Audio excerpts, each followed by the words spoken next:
Ohio, Ohio, Ohio, Ohio, everyone. Um, you guys ready for the final episode in this game? At least that's what I heard. I heard there's only 5 episodes, so I'm super hyped. I'm super excited. I can't wait to finish this game. Um, I'm really hungry though. My mom bought me sushi, so I'll probably just eat that while I play. If you guys don't mind. Um, I wonder why I'm so hungry though. I think it might be because I'm nervous. I guess I always get nervous before I start the stream. I'm totally fine after though. But yeah, welcome, welcome. The adventure of the unspeakable story.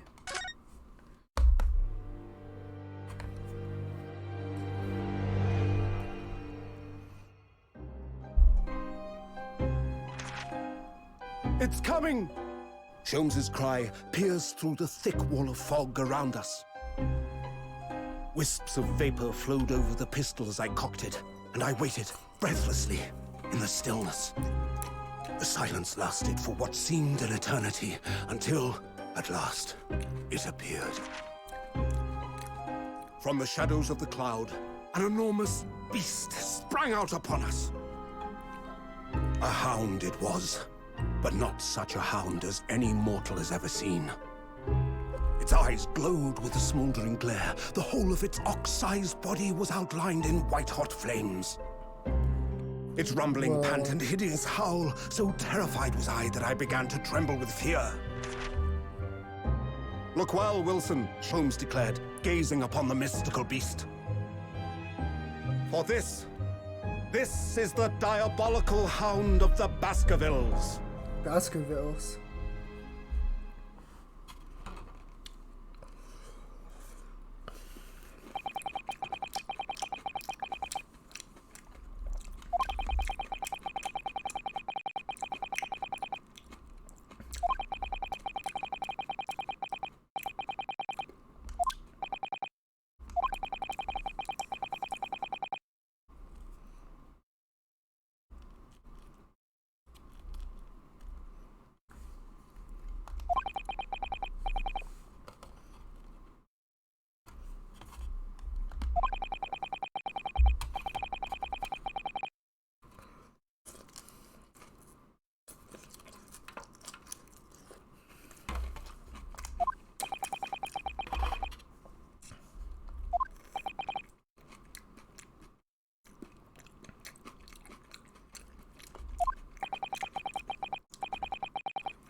Telegram.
Oh shit, we have a case already?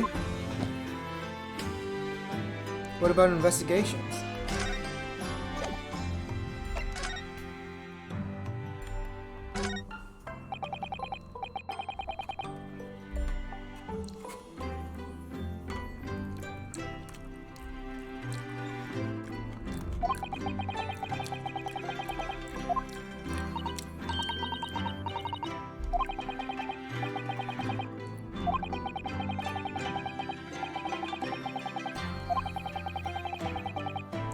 True paradise for a tea lover. Of course, you are in London after all.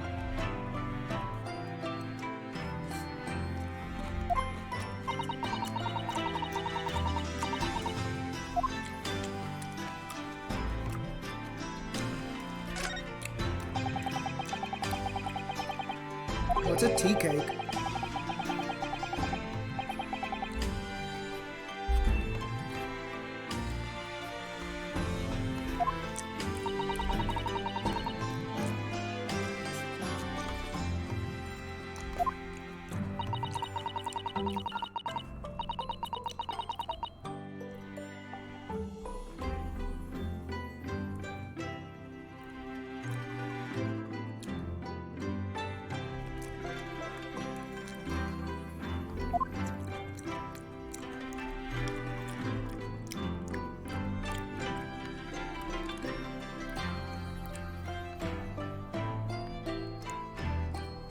Ooh, Dharma.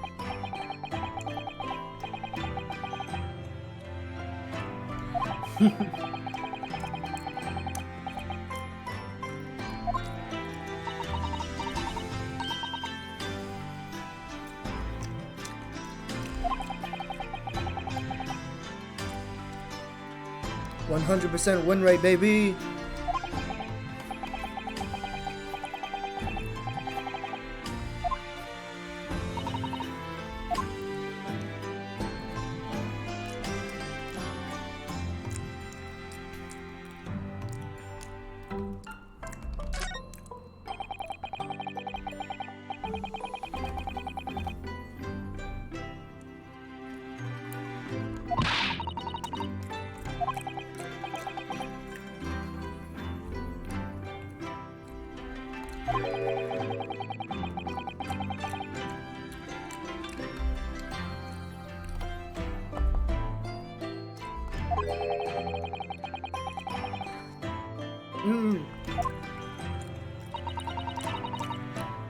He makes a good point.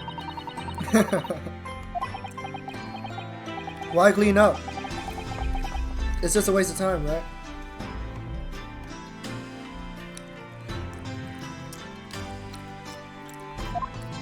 If you're gonna be messy again anyways, then why waste time cleaning up?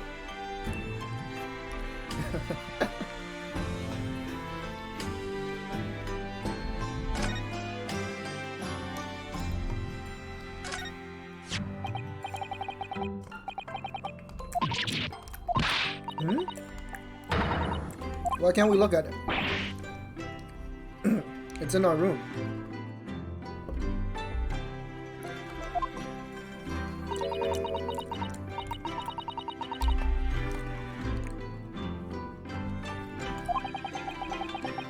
Was it for Holmes?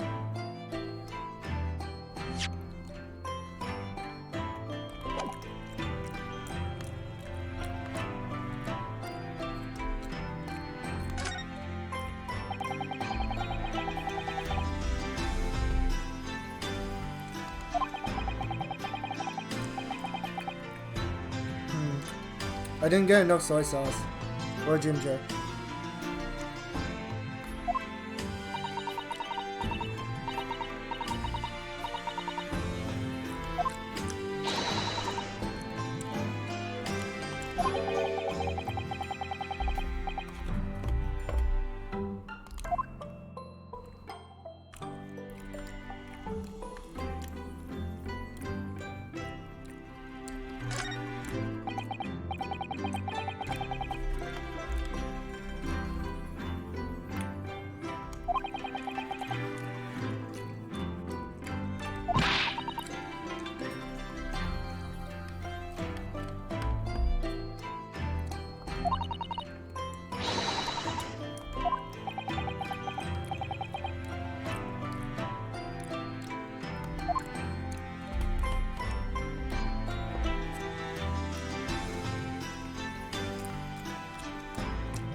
spade.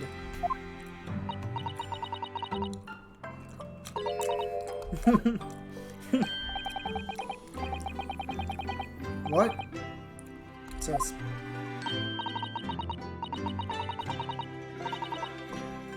Oh no, not this argument.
Never takes it off, huh?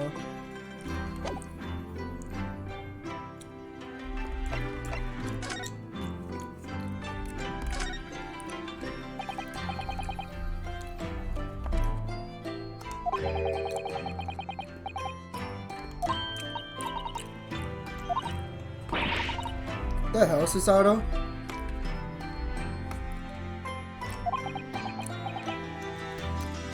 Why are you hiding things from me?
Very sus.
You can't keep getting away with it. It's okay. I'm sure Soseki-san will be safe. Since he didn't die in real life.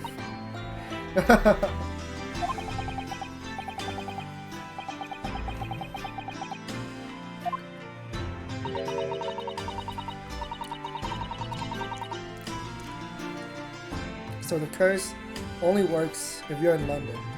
And luckily, Soseki-san managed to get away.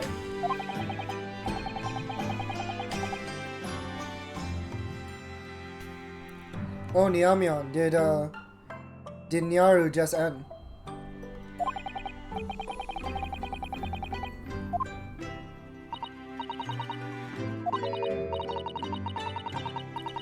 Soka, how was the stream?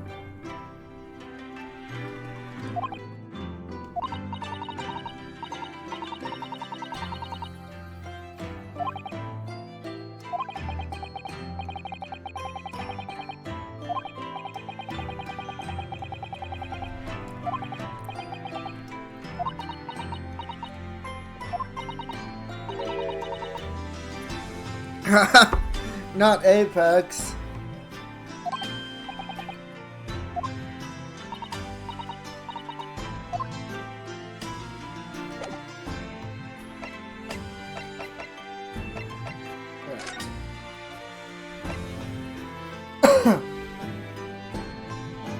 The foot doodles were as expected. Hydration check. Thank you. Alright. I just finished my sashimi, so I'm gonna be right back real quick. I want to clean this up and maybe get some more snacks or something.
Why are you bringing up that song in my chat?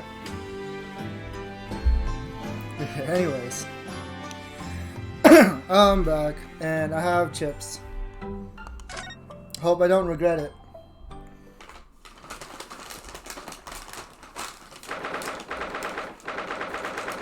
Impromptu karaoke? No. We're not doing karaoke today. Today is Herlock Sholmes Day.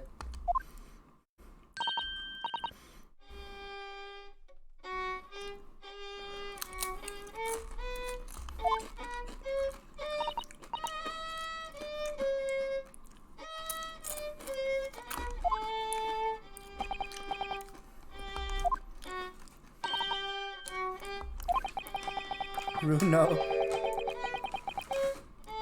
Yeah, what is that noise?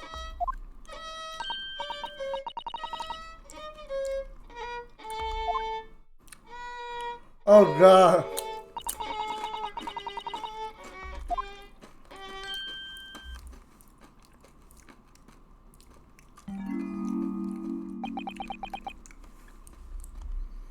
So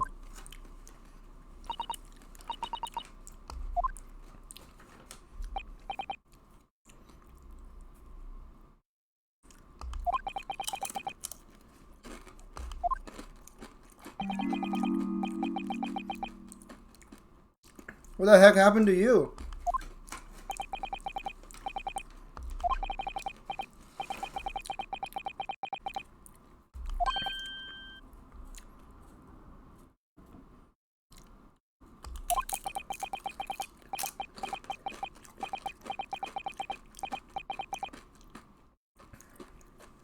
What?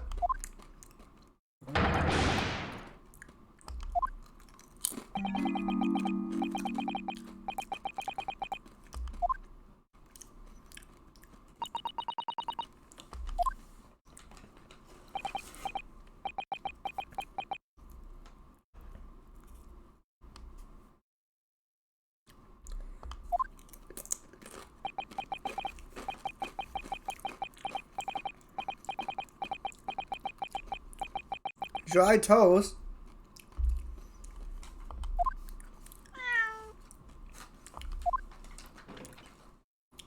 Oh shit, a cat. Wagahai. Is this Natsume's cat?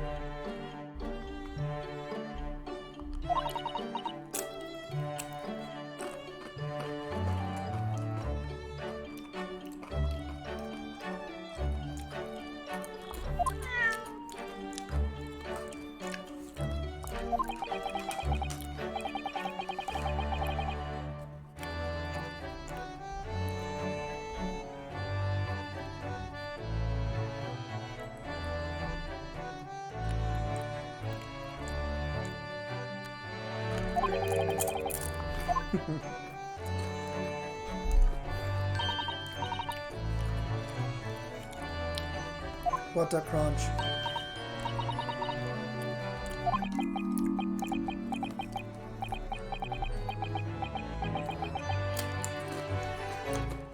A fine day to die.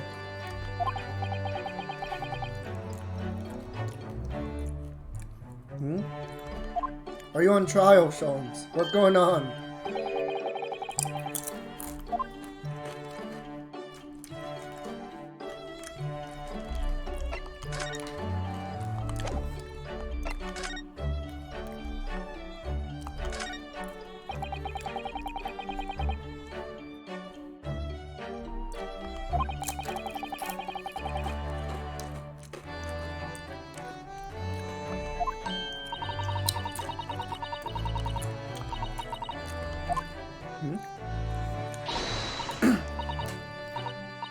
It's her? Who's her? The woman? What woman? It's Ella. But who's Ella? Damn it, I don't know my Sherlock Holmes lore.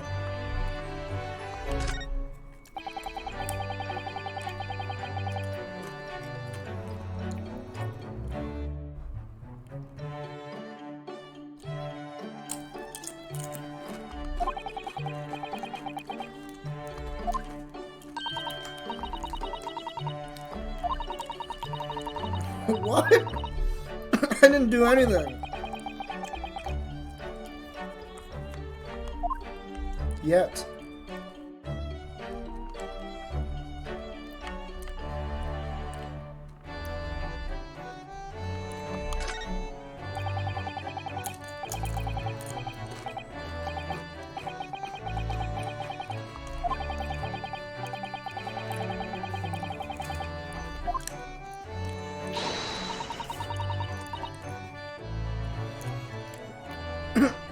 What?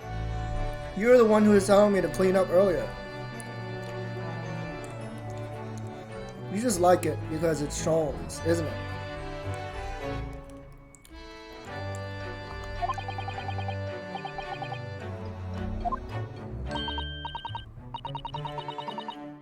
What? Double standards.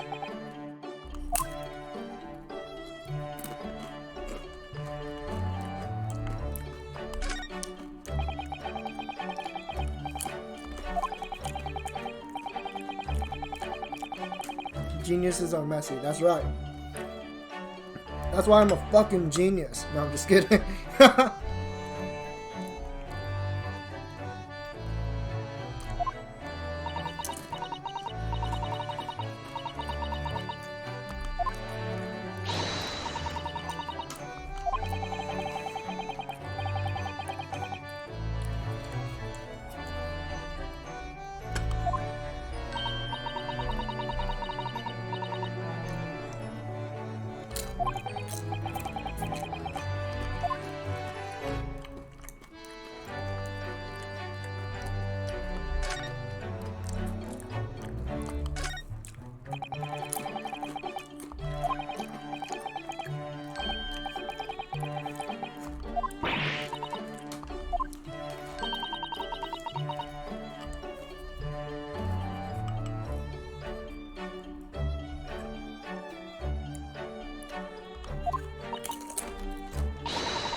Are we gonna do room reviews now? Everyone, send me pictures of your room so I can rate how messy they are. We're not rating on how clean your room is. We're rating on how messy it is.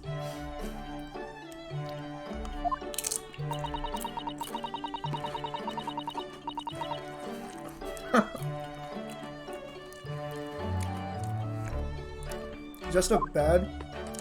So like the bare necessities. Stacks and stacks. Stacks of what? Like books?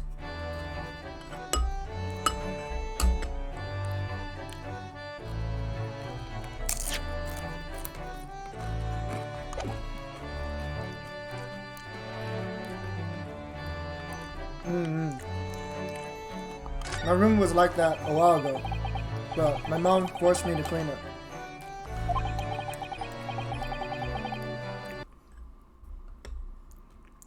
Oh? Oh shit. It like cut off for a second. That hasn't happened in a long time.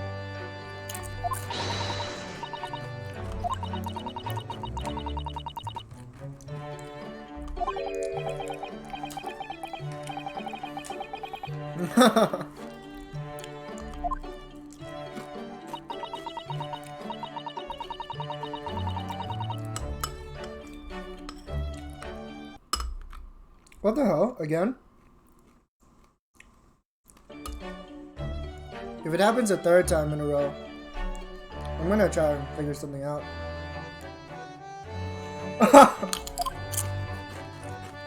Run out of room. So I guess everyone in my chat today is a genius.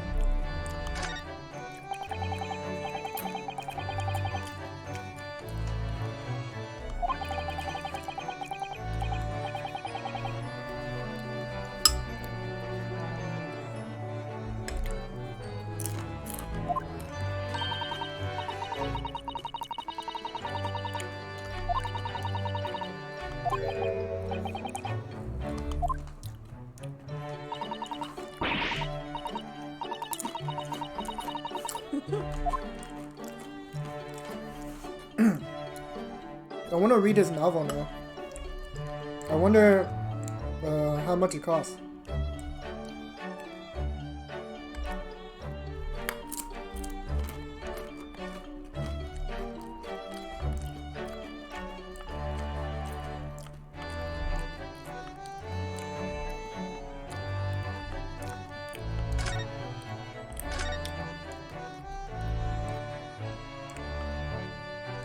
Here's a skull. He just has a deadbeat's head in the middle of his shelf.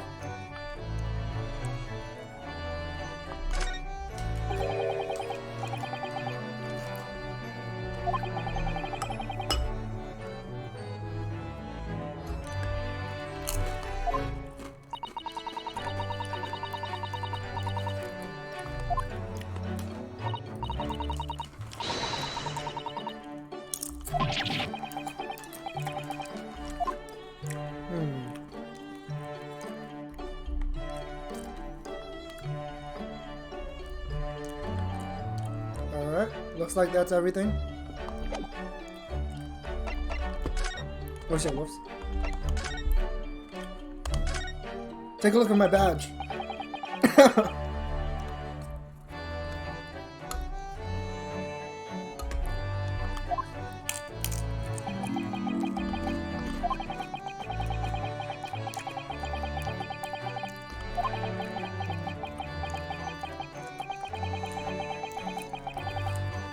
What the hell?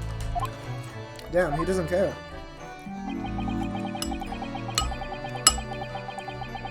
I wonder what happened to him.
What the hell?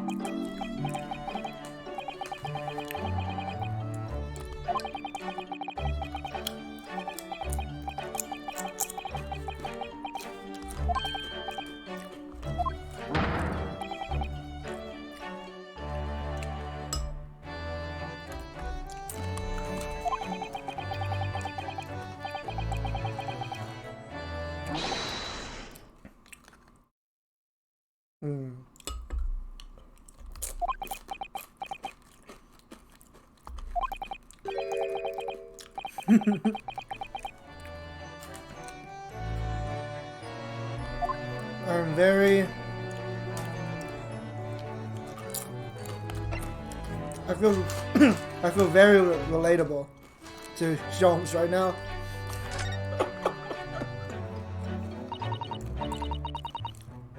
I never thought I'd say that about Sholmes, but here we are.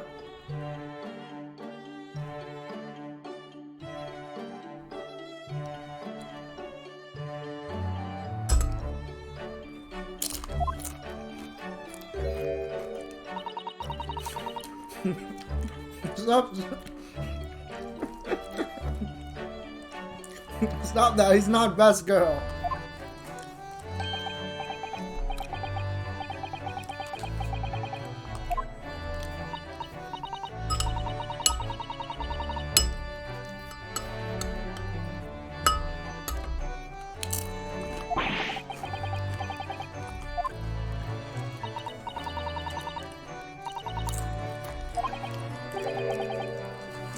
Window bank.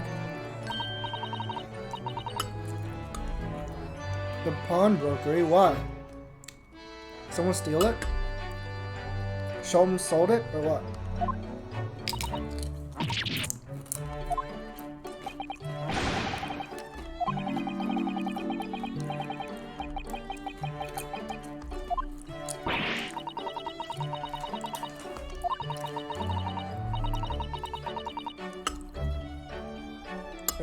I don't understand.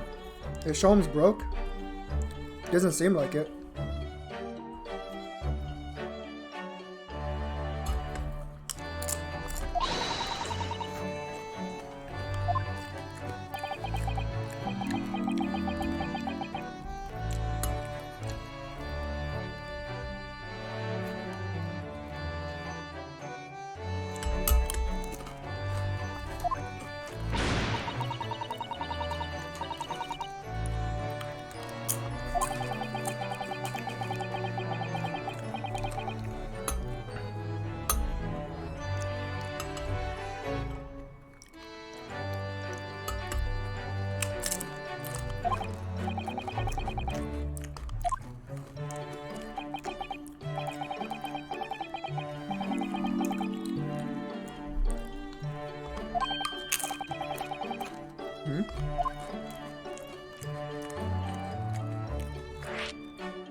I trade my IKEA desk. What's your desk made out of?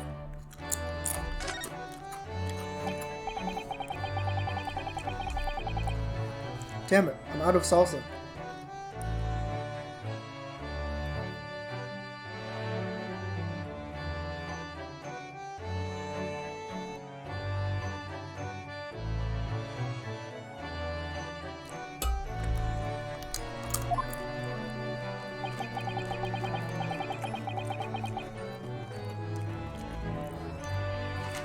Ah, okay.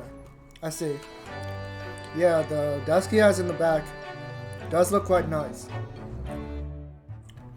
I have a new desk lying around. I haven't built it yet. I really should get to that though, but it's hard to find the time. And I don't want to go without I don't want to go unplugging my PC and whatnot. So I just need to figure out what is the best day to do that.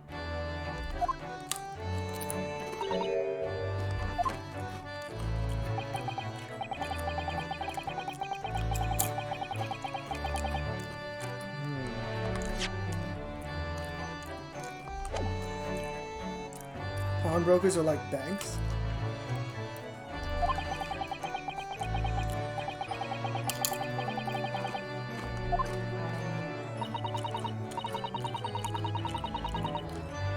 Wait, what? You give it to them, get money, and then you go and get it back?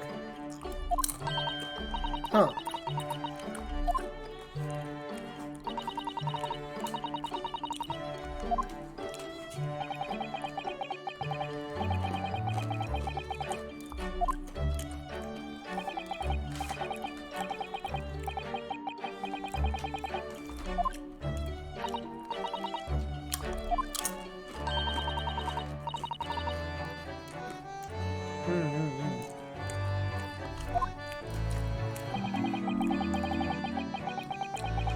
So it's like extra storage space.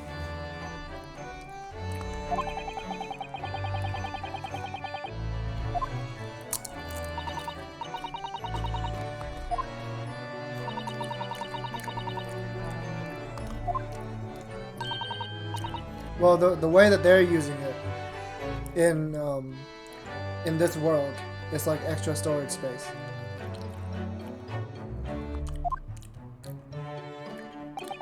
See, his room is really messy, so he goes and pawns away that machine, and he plans to collect it later.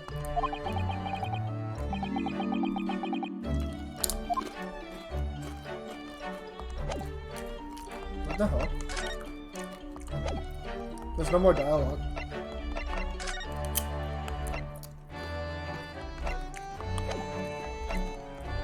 Oh right, I never talked to Iris.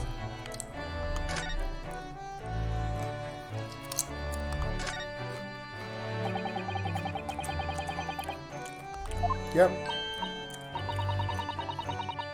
It's Mr. Natsume's cat.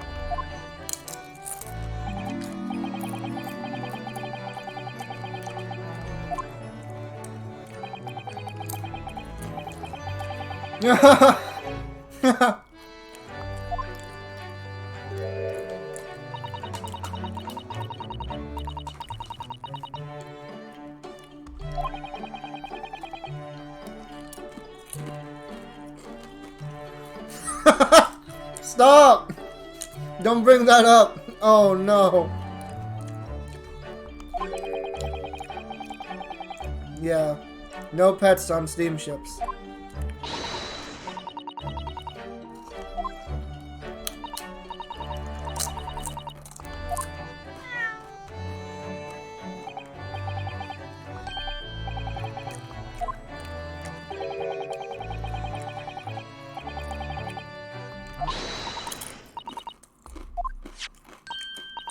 Don't trust cats.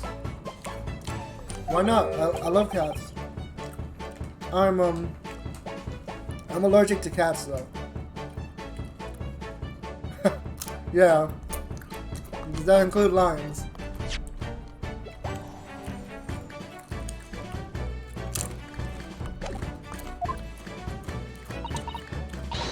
The what?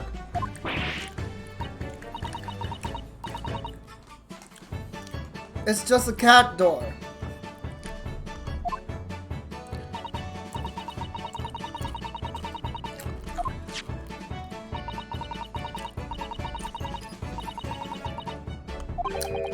Ah. It's a cat door maker.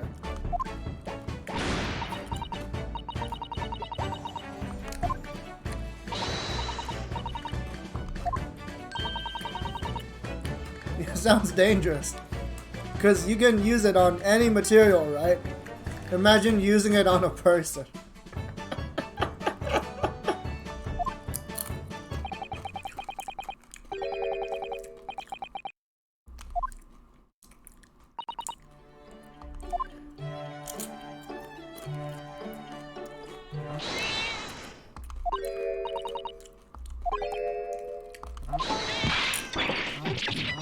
Oh no, what's going on? Did someone step on it?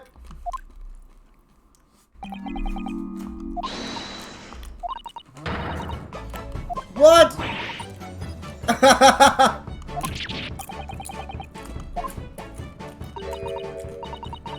Oh no.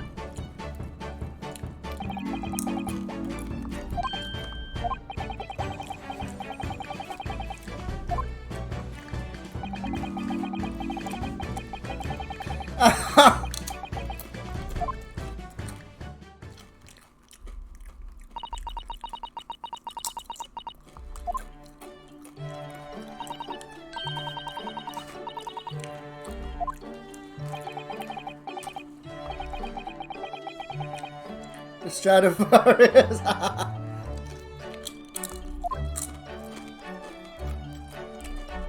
Oh no, the Gibson.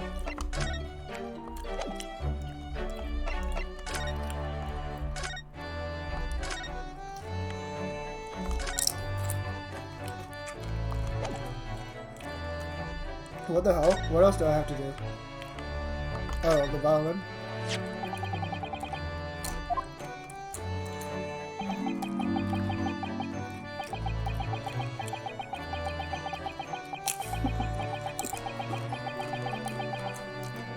How do you know? How do you know? How do you know? Did you play violin?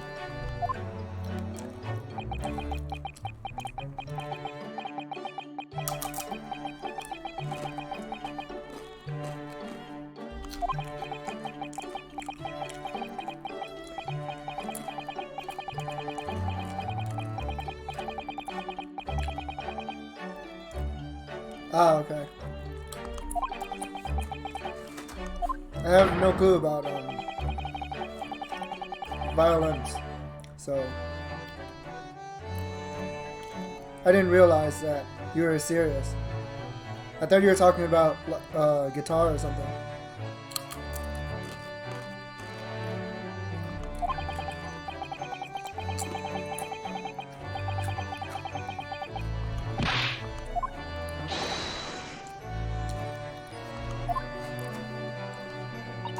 My trivia reps. I know, right? I need to do my trivia reps. Now I know.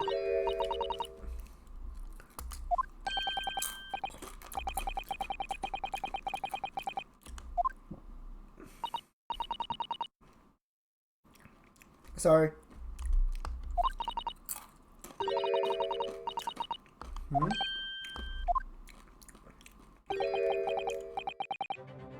What's wrong with the violin? The music. Bionicle mask powers? What the hell is bionicle mask powers?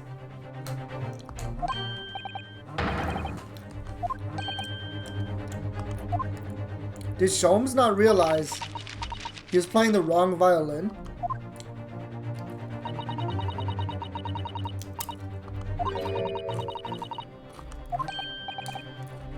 Sholmes, you know what? I shouldn't even be surprised by how dumb he is. What the hell?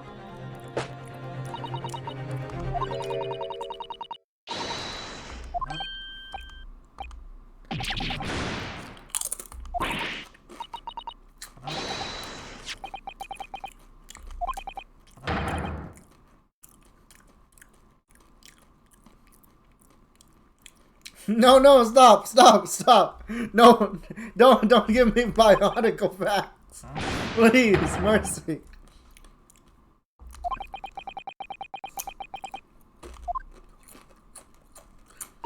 It's no wonder he was so bad at playing the instrument. He was playing the wrong instrument.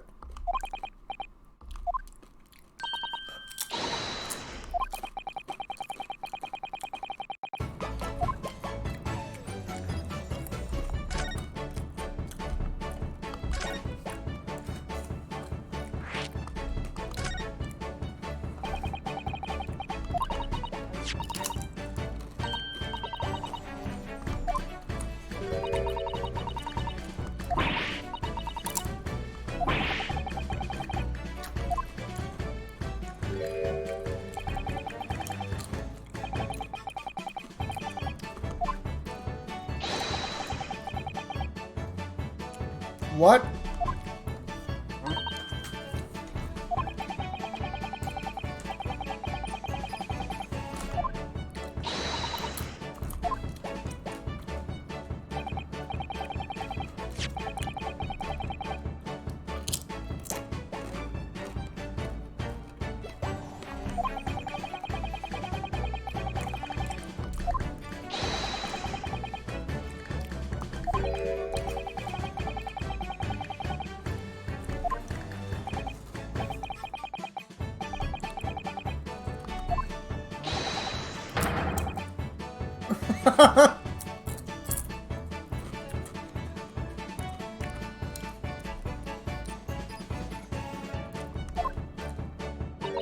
They played us like a fiddle!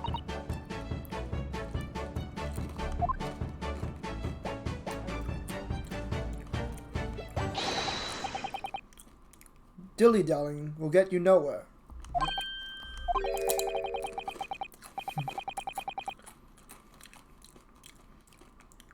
They're supposed to. Well, now we got Sholmes back in action. He's finally motivated.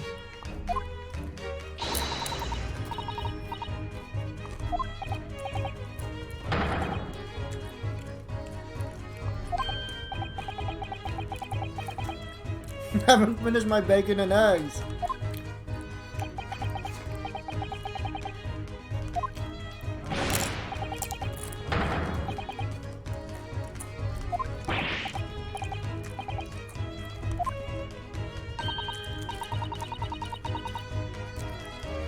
Heat it up again. You guys got microwaves?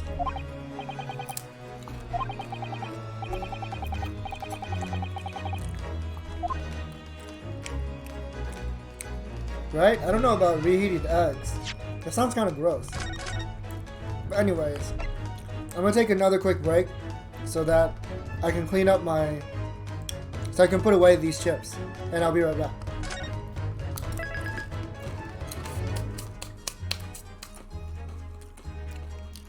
In case you guys didn't see it earlier.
Alright, I'm back.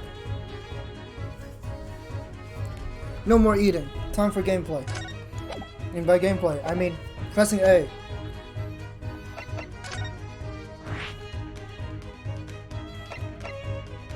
Baker Street.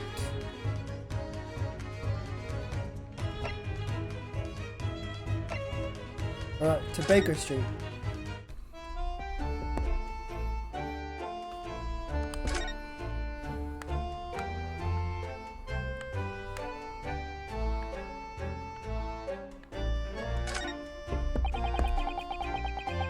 Look at all the different things in the window of this shop. Ah, that's Winterbank's, the pawnbrokery. It looks much smarter than a pawnbroker's in Japan, doesn't it? Yes, you're right. I find pawn shops at home rather inapproachable, personally. It reminds me of tearfully parting with my favorite fountain pen. Yeah, cracking open it something. I wanted to drink cranberry juice, but someone else drank the last of it. So I'm settling for a Canada Dry. You don't know what Canada Dry is, because it might not be in everyone's region. Canada Dry is a lot similar to Sprite.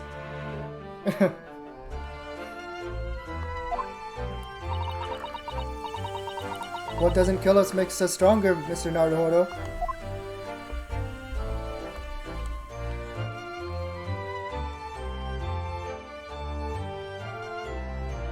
Oh yeah, it's like ginger. Yeah, it's like ginger ale.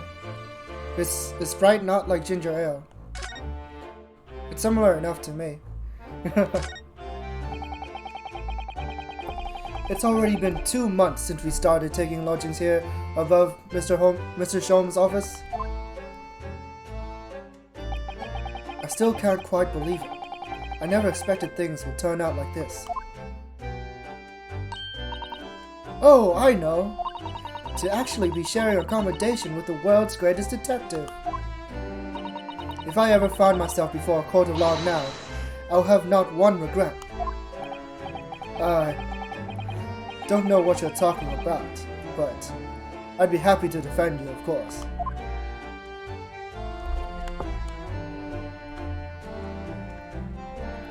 Doing these accents is hell on me.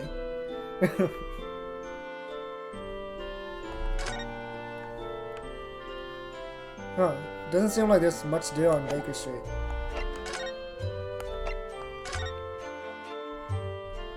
A British pawn shop. How fascinating.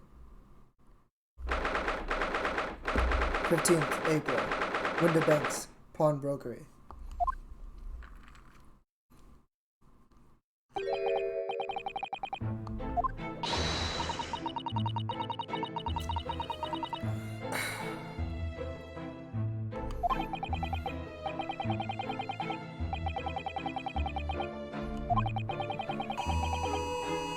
Oh shit! Oh shit!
Okay, I'm back.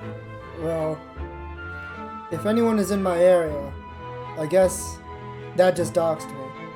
But yeah. I don't know if every country has this, but sometimes they'll have emergency alerts that is sent to your phone. Yeah, it's similar to an Amber Alert. Yeah. No, I'm not gonna die. Not me. Very awkward.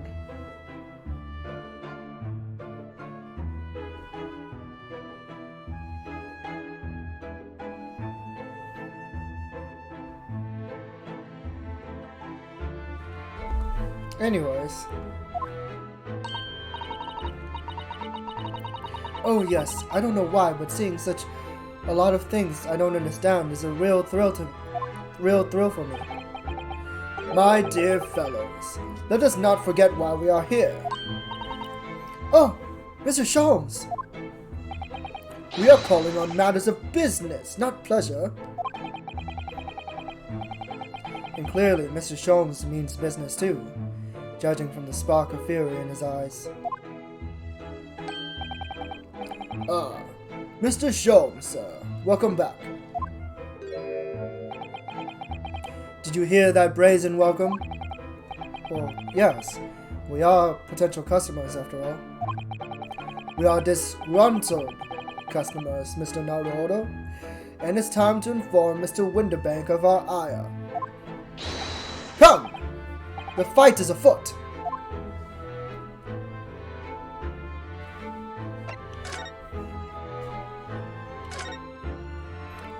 Oh shit, I should have looked around the place first. Naturally, you will recall this, which I retrieved from you some days ago. Yes? This second-rate fiddle is not my faithful instrument, Mr. Winterbank. The color of the wood is different. It has holes in it. It's not even the same size. A wonderful summary of our observations, Mr. Sholmes.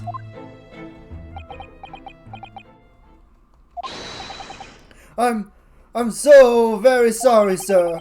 How utterly unforgivable of me. An inexcusable mistake for a pawnbroker. There is only one way to make amends. What? No, no, no, no, no, no, no, no, no, no, no, no, no. Persona!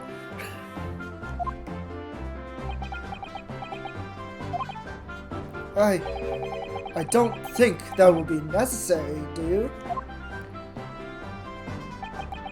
If I may just say one thing before I pop off. Ah, yes? It was you, sir, Mr. Sholmes, who took it upon himself to remove the item the other day, I believe. Sorry.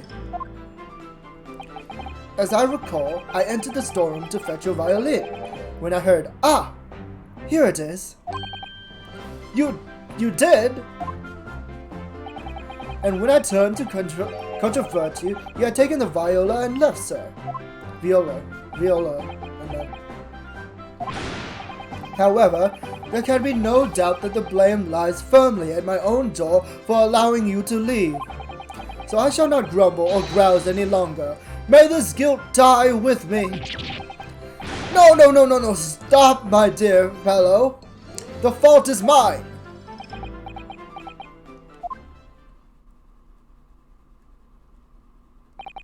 Phew. It would appear that the fight is over. I do humbly apologize, Mr. Winterbank. Evidently, my questionable disposition precipitated this tragedy. Well, you wouldn't be Mr. Herlock Sholmes without that questionable disposition now, would you? Haha, I do believe you may be right, sir.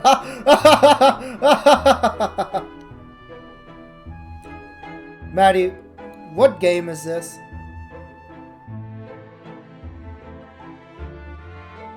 I mean, that's also a good point.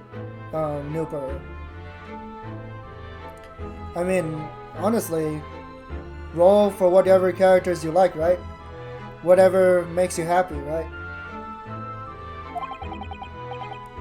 Maybe deep down inside, what you want is not Countess, but rather, deep down inside, what you want is a loli.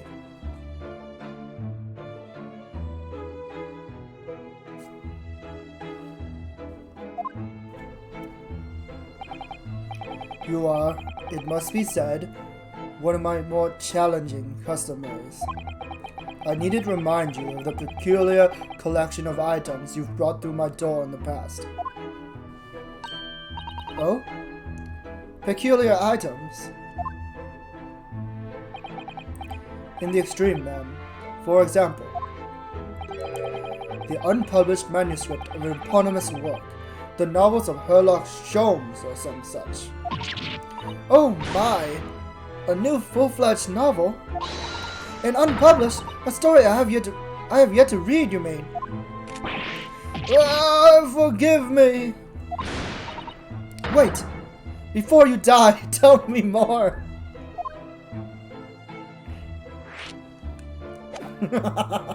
Hold on, I'll let you keep that pose. I need to look around first. Oh shit. Wrong button. I mean wrong area.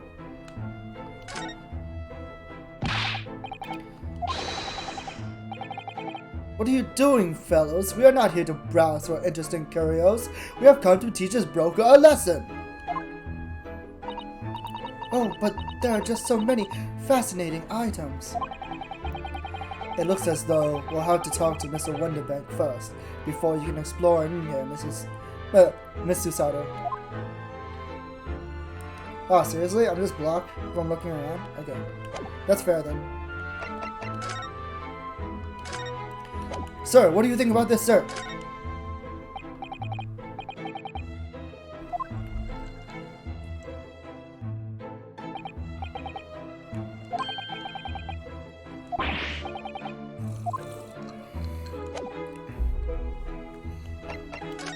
Alright, back to what you were doing. I must know more. Tell me everything. Wow. Sato-san is really fired up now. Is there really an unpublished story under this very roof? Well, one day the gentleman here brought in an old metal chest, you see.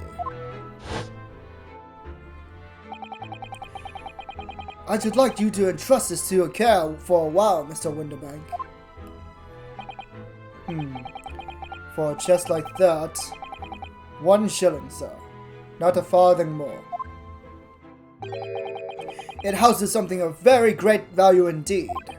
The latest manuscript recounting the adventures of one Mr. Sherlock Holmes. I beg your pardon, a manuscript? You wish to deposit a manuscript? Indeed I do, for I am confident it will be quite safe here. And that was that. As such, Mr. Sholmes' latest tale of otherworldly mystery lies dormant in my storeroom. Mr. Sholmes, is that really true? Do I sense that someone doesn't want to talk about this? I continue to pay your fee, do I not? Then kindly continue to store my belongings securely. Of course, sir, of course. They're safe and sound with me, I assure you, on my life. Maddie, what did you buy? Did you spend in time on it?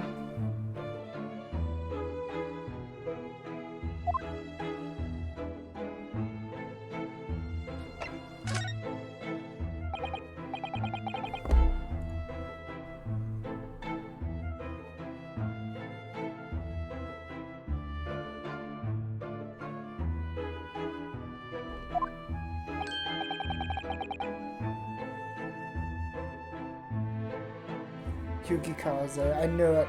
I knew it would be time on in. I knew it. This guy, man. This guy and his timing. And oh fuck, my FGO AP is full.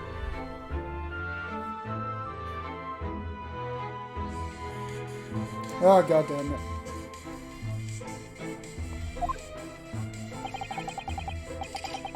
I totally forgot to play today.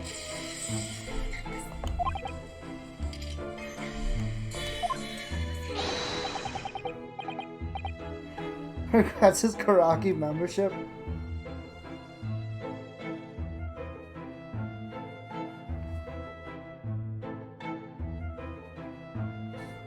He bought tier 3 to karaoke instead of Joza.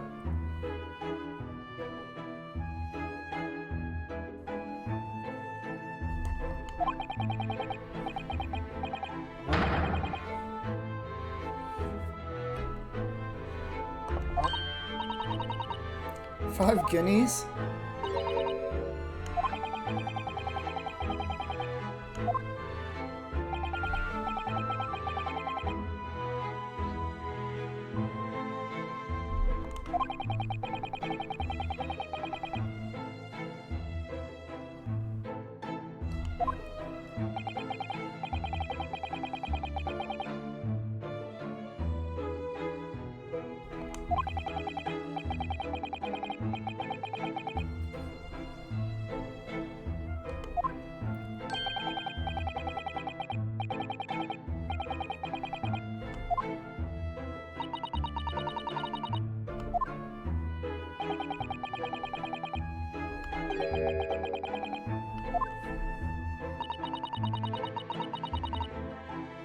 Interesting.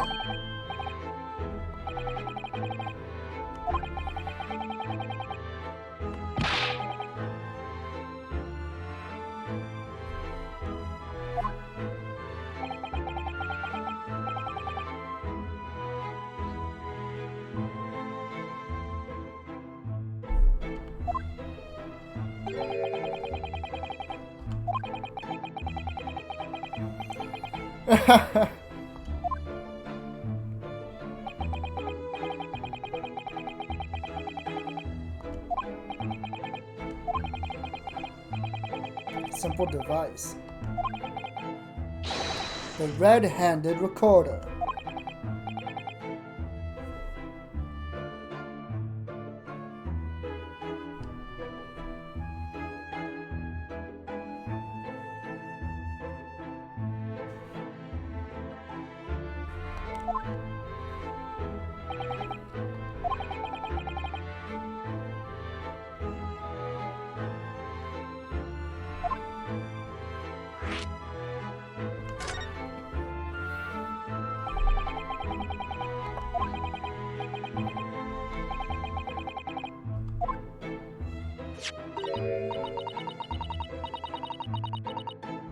A camera.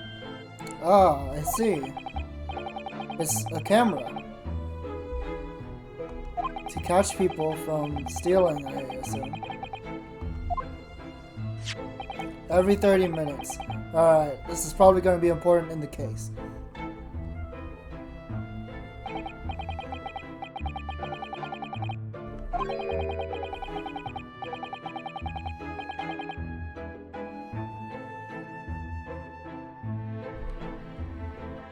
Crystal clear image, even in the darkness. Amazing.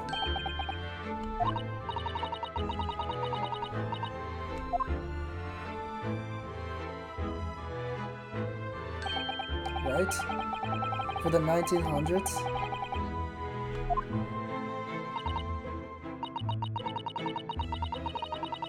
Yeah, they're taking at 30-minute intervals. There's no way they had wait, no, they did have cameras, because we use photographs in court.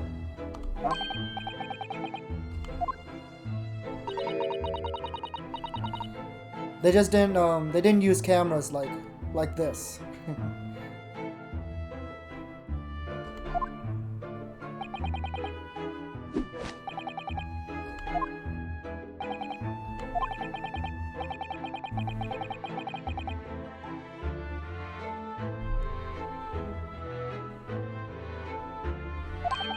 Wait, What? Cause for distress, but why?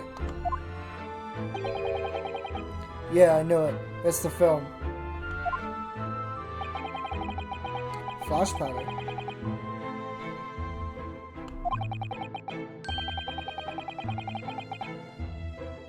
$100 useless prints every single day.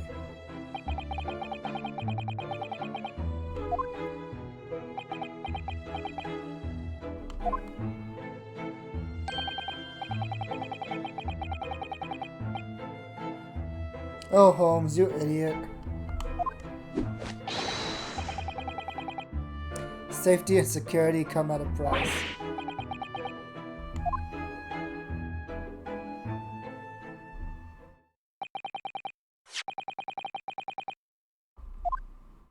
Ah, that's way different colored. Oh, Holmes, you idiot.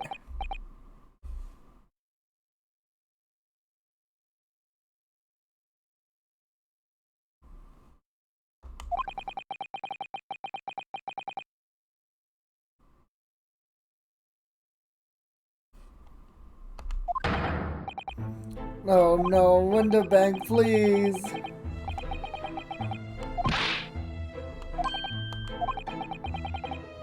A single bullet.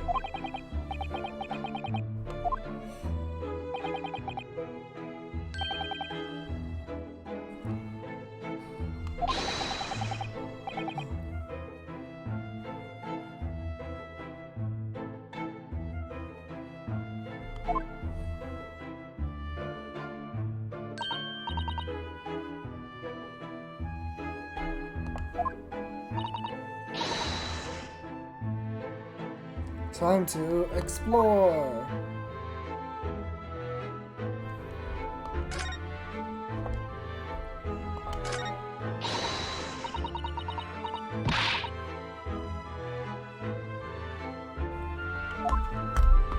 Shiny box. Oh, music box.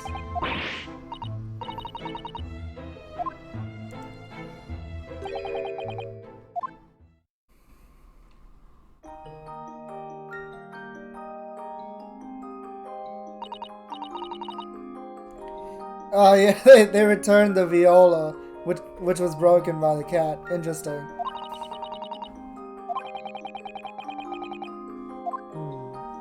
I wonder if this music box will come into play later on. Surely they didn't write this song for a single moment that people could miss, right?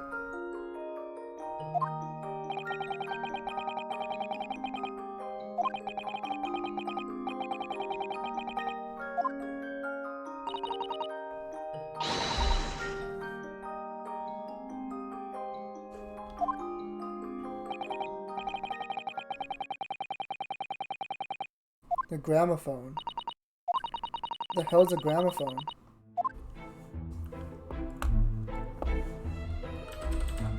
Gramophone. Ah, I see. It's interesting though, because while people still use music boxes, people don't use gramophones anymore.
Small pot.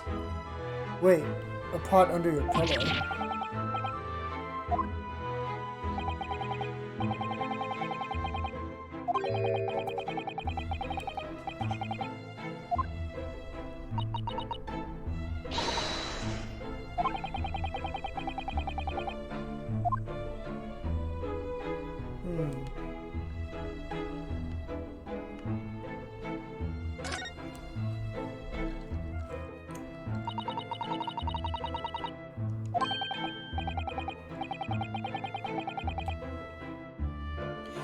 Yeah, sounds like Twitter.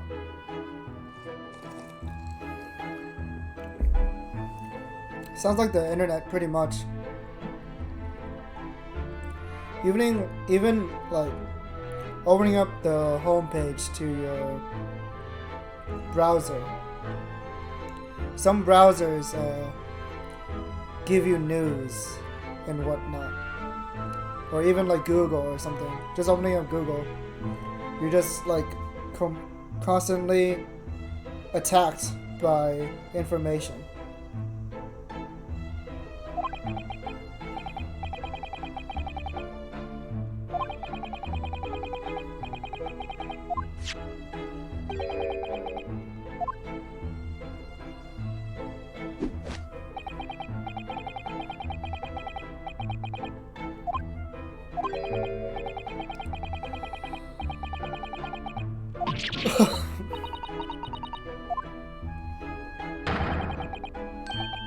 Blow his brains out.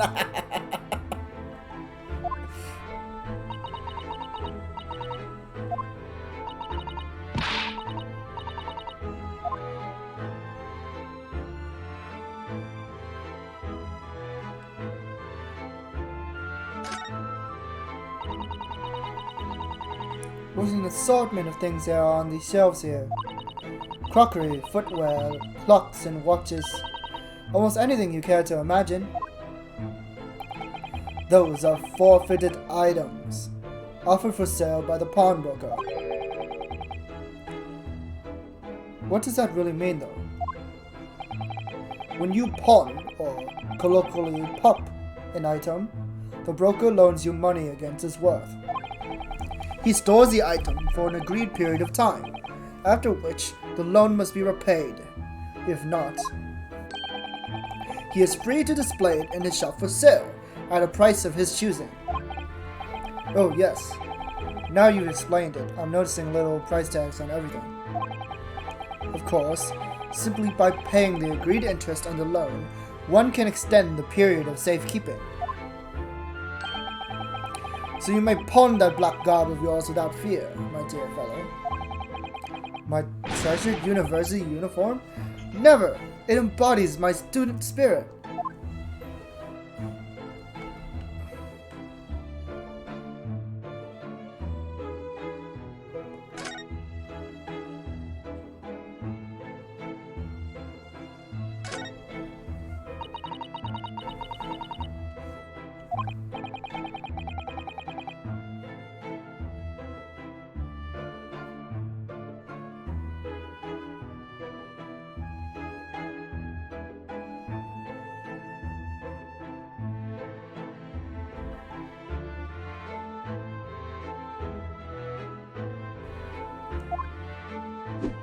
The sword should fetch a pretty penny. I am not giving away Kazuma's sword.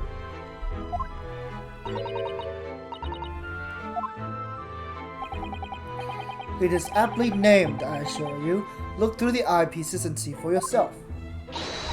Oh, I should be delighted to. Excuse me a moment while I just have a look. Just before you do, there is something I should point out. My dear fellows, in order to see the image properly, stereoscopically as it were, you will need to be cross-eyed. However, if that is beyond you, it is of little consequence today.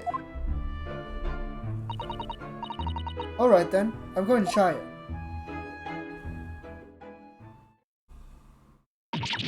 Ah! Mr. Naruhodo, you must see at once! Oh, alright then. So I need to be cross-eyed. Like I'm looking at my own nose. It's not a murder, right? Huh? What's strange about it? I don't understand. What's weird? Also, this is the maid from one of the other cases.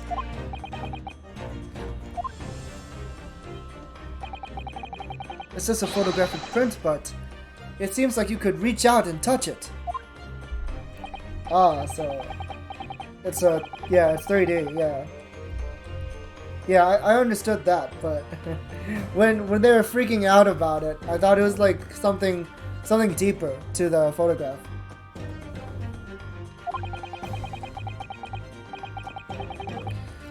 Haha, it's so funny because the joke is this game came out on the 3DS, so you could move the switch or whatever you want to call it to have a stereoscopic 3D effect.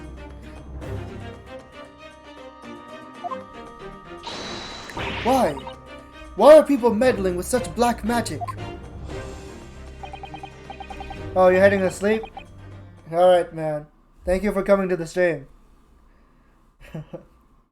I really appreciate it.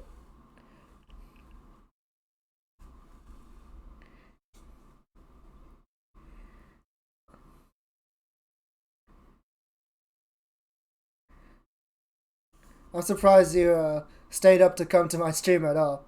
You normally sleep quite often, I feel like.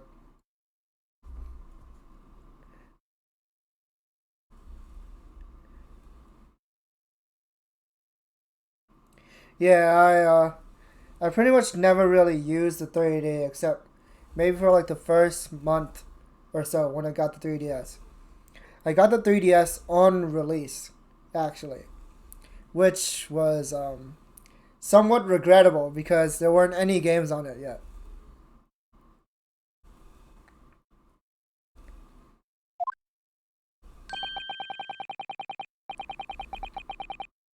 Far too complicated to explain at present. We shall save this lesson for another day. Oh.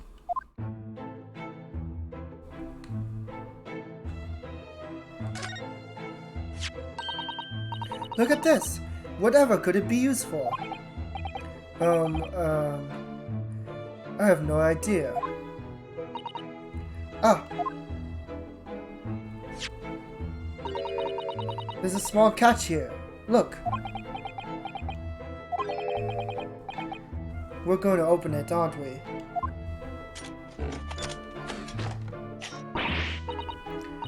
Oh my, that's amazing! It's some sort of spring-loaded mechanism, which will never manage to put back the way it was before. What are you two doing?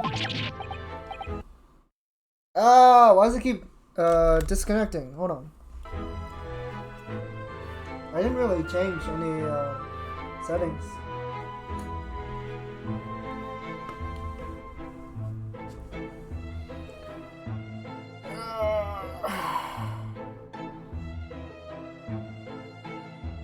Just stretching.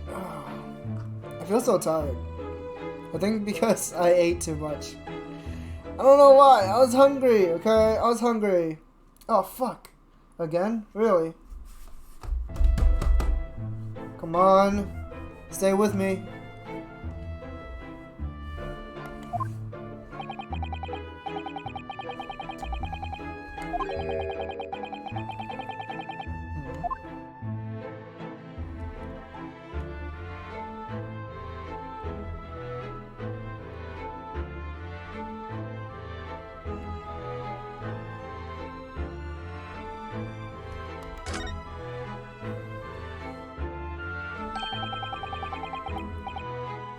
That's not a calendar you could easily miss, is it? 15th of April. Today's date. Yes. That's not for sale, I must point out. It is an Eastern-style page-a-day calendar. Every night at midnight, I tear off the front page to reveal the following day's date. Okay, I feel like this might be a clue for later. Oh, thank you.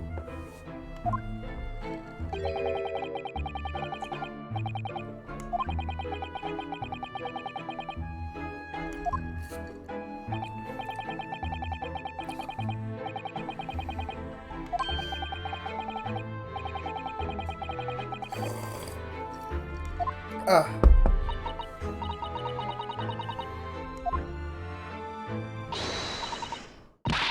What? Only a tuppence for it? That ain't fair and you know it. That article is barely worth a penny, miss. I cannot offer more.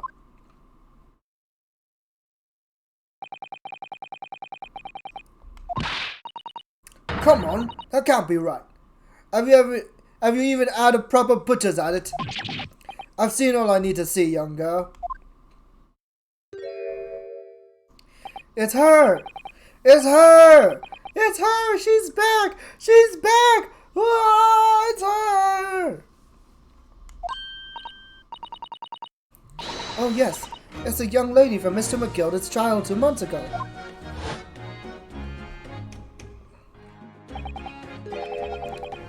Thank goodness she's back. I really like her design. She's a chancer. Earns her crust among large crowds, relieving people of their purses. What's commonly called a pickpocket.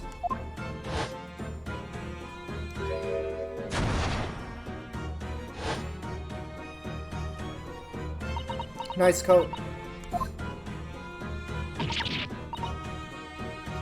Gordon Bennett, you lot! Hello, Miss Lestrade. I hope you've been well. Eh, what? You remember me then, do ya? Well, I remember being completely surrounded by smoke, that's for sure. So, what are you doing in here? Down and out like the rest of us? Nothing to eat? Come to pop that black weasel, coat, have you?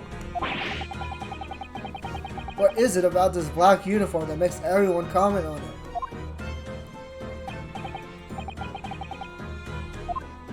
Ah, good day. Unless I'm mistaken, you would be the young pickpocket who stole our experimental smoke grenade launcher. Ah, Mr. Sholmes. So, you have something of value to pawn, do you? Allow me to see the article. I shall negotiate with Mr. Winterbank on your behalf.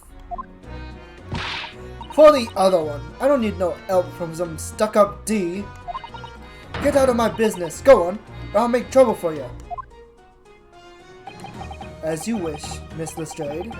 I will happily remove myself from your presence.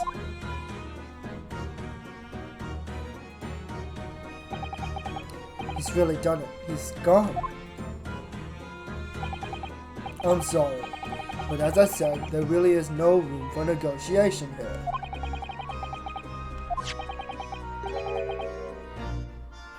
Ah.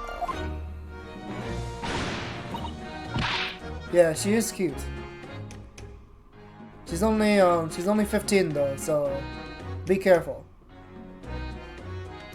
And you, go on. Leave me alone!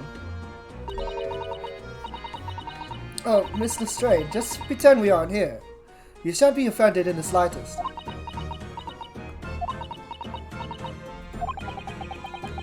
Sato-san can really stand her ground when she wants to.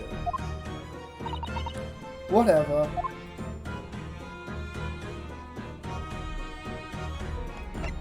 What do you think about my badge?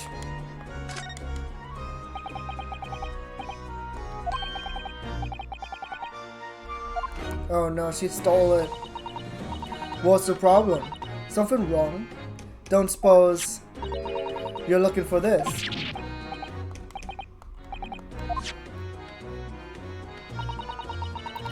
I got a talent for it, haven't I, Darwin?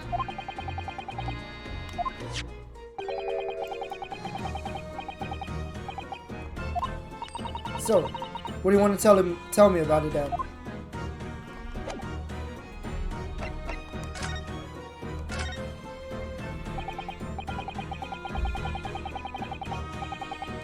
Somehow, I didn't really think you were the sort of person who'd use a pawnbroker, Miss Lestrade. Yeah? Well, I am, alright? I'm a Londoner, just like everybody else. That a problem, is it? No, not at all. It's just that, well... Oh, I get it. I know what you're thinking. That thing probably don't even belong there. Probably got it on the dive, didn't she? Yeah, I can see it written all over your Chevy Chase.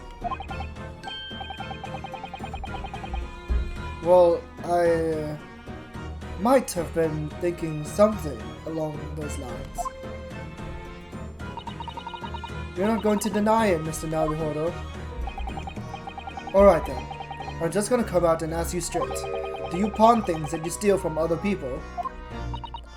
Well, I don't know how best to answer that, really. Suppose. Sometimes.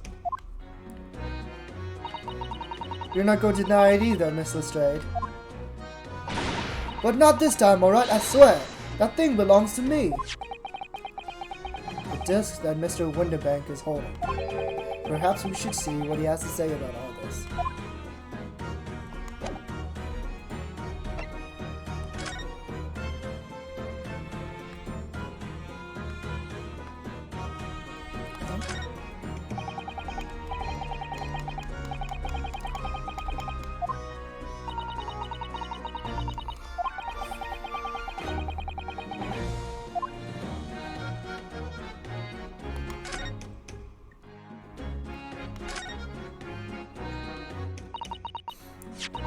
Mr. Winterbank, what exactly is this metal disc that Mr. Strayed has brought in? They seem to have hundreds of tiny little bumps on the surface. Ah, this is a music disc, you see. For use inside a music box. In a music box. What? You don't even know what a music box is? Tss, you Eastern lot ain't too savvy, eh? I know what a music box is. I've just never seen one of these discs before. The small protrusions on the metal disc encode the tune to be played by the music box. You simply insert the disc and set the machine going, and beautiful music plays. So incredible! Tell us, what tune is on this disc? Well, I'm afraid I couldn't tell you that. There are so many different types of music boxes too. British made, German, Swiss. I have no way of knowing which particular machine this disc was made for. Ah, I see. And that's it in a nutshell. I wouldn't have any customers for an item like this, even if the young lady forfeited it. Really, I'm already offering more than I should at a penny. That's a packet of lies! He told me, he did, he said it was, well... He? Who? Never you mind, it just ain't right, that's all. That disc was good money, I just know it is. Well then, you have to try your luck at another pawnbroker's, won't you?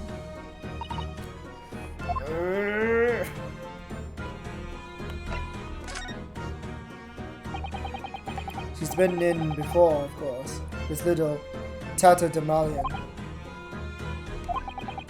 I brought some dubious article or other with her every single time, I might add. Dubious? What are you trying to say? I'm an honest customer, me. So, is there something dubious about the disc she brought in today? Well, if only it were that simple.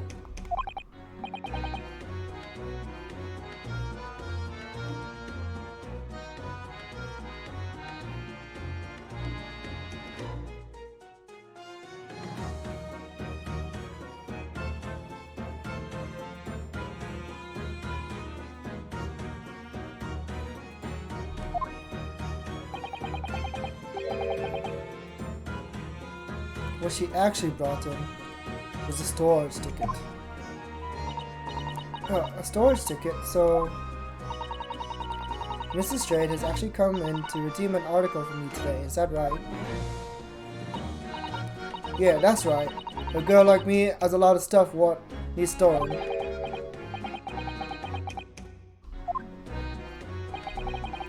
The article in question would have been forfeited at midnight tonight. But she gave me the ticket for it, and repaid both the loan and the interest.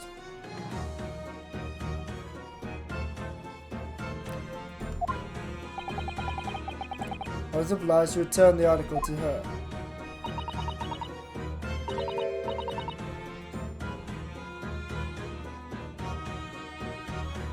What was the article? Do tell us, Mr. Windbank. This little scamp is wearing it, man. The coat? It's the overcoat that you redeemed.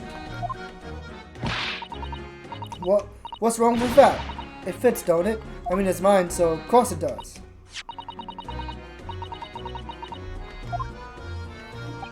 Ah, the disc is something else. A new article to pawn, if the girl and I can agree to a price.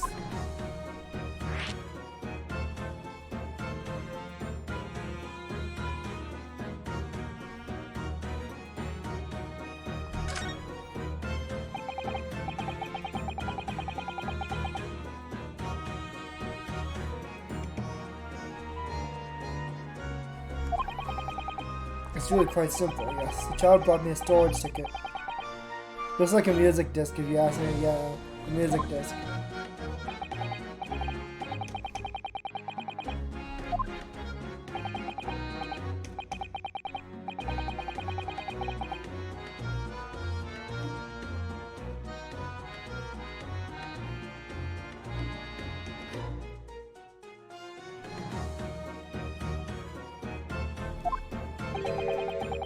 She went right into the pockets.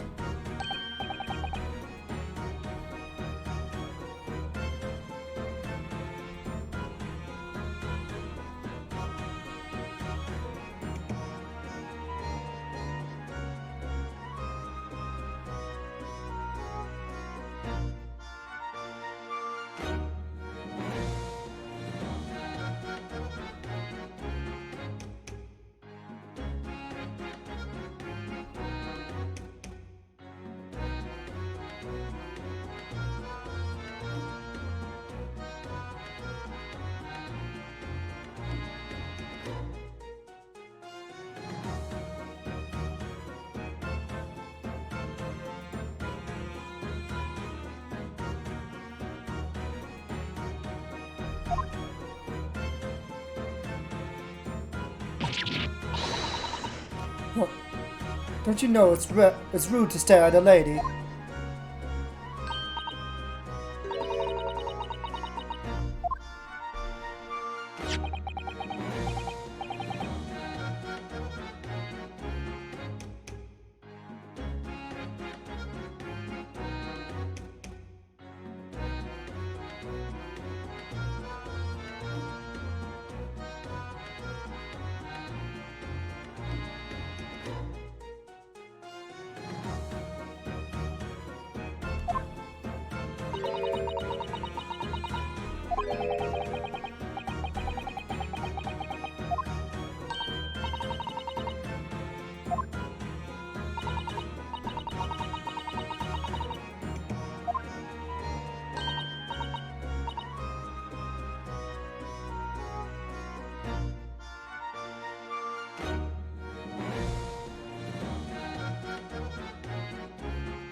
Yeah? What? Who the heck is this? Enter!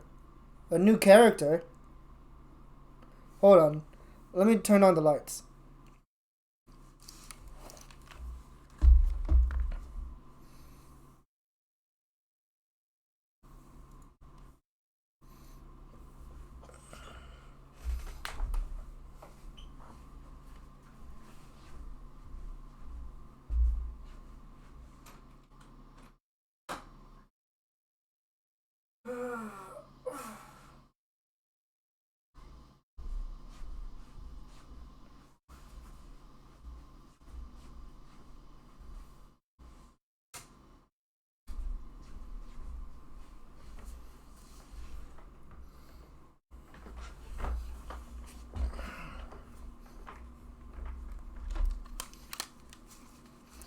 Man, I feel really out of it today.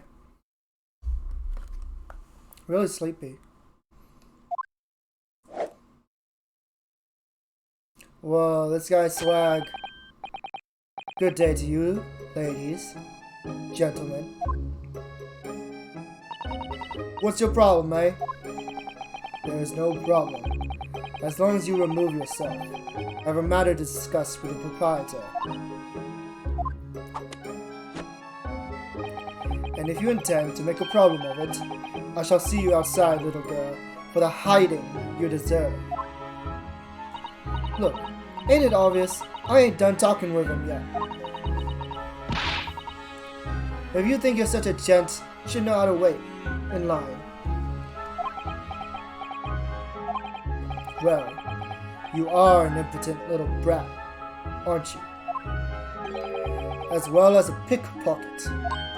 Eh? Who are you? How do you know who I am? The question is, how do you not know who I am? You haven't the courtesy to even remember the faces of your victims, it seems. Huh? What? You mean from you? Brooker! Yes, sir. I believe this filthy pocket thief has just redeemed an article from you, no? Yes, the article in question belongs to me. I demand for it to be returned at once. Oh my! Now that's a lie! What are you trying to pull? Give me back my overcoat, you wastrel. And needless to say... That pose! Why is he JoJo posing in the store? What the hell? Any music box discs too. No, you can't have it. You just can't. It's me old man's, it was. Now it's mine. Goodness, Mr. Naruhodo. This is a very awkward situation. Yes. I think perhaps we should hear both sides of the story in a little more detail.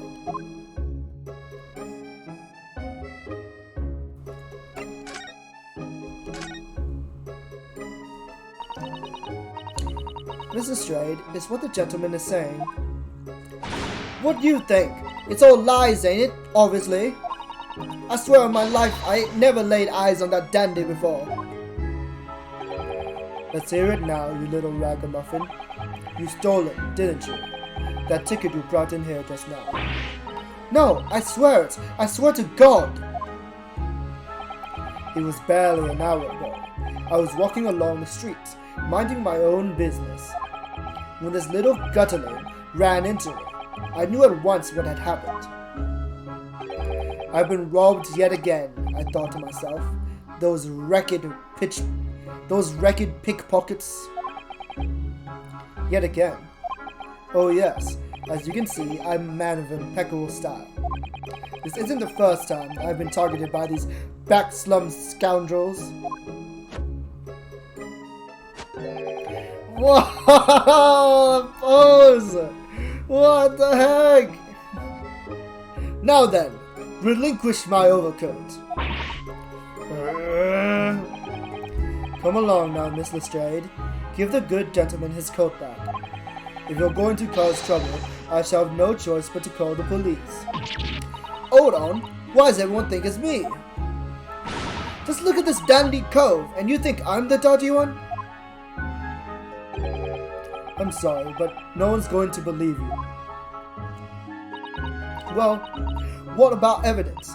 Yeah, where's your evidence I've stolen something, eh? Come on, let's see it. Oh, I have evidence, naturally. You what?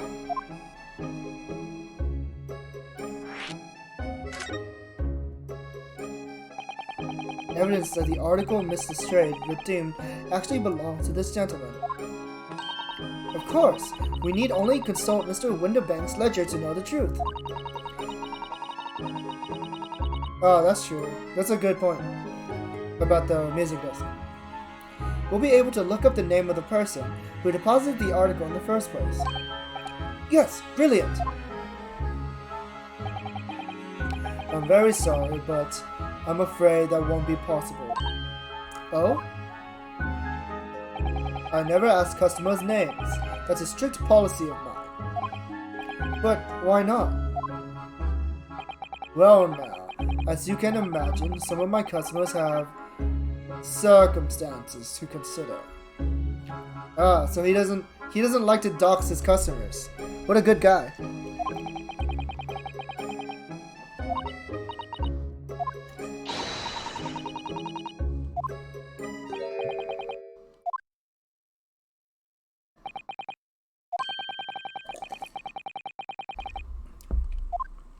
Watchword.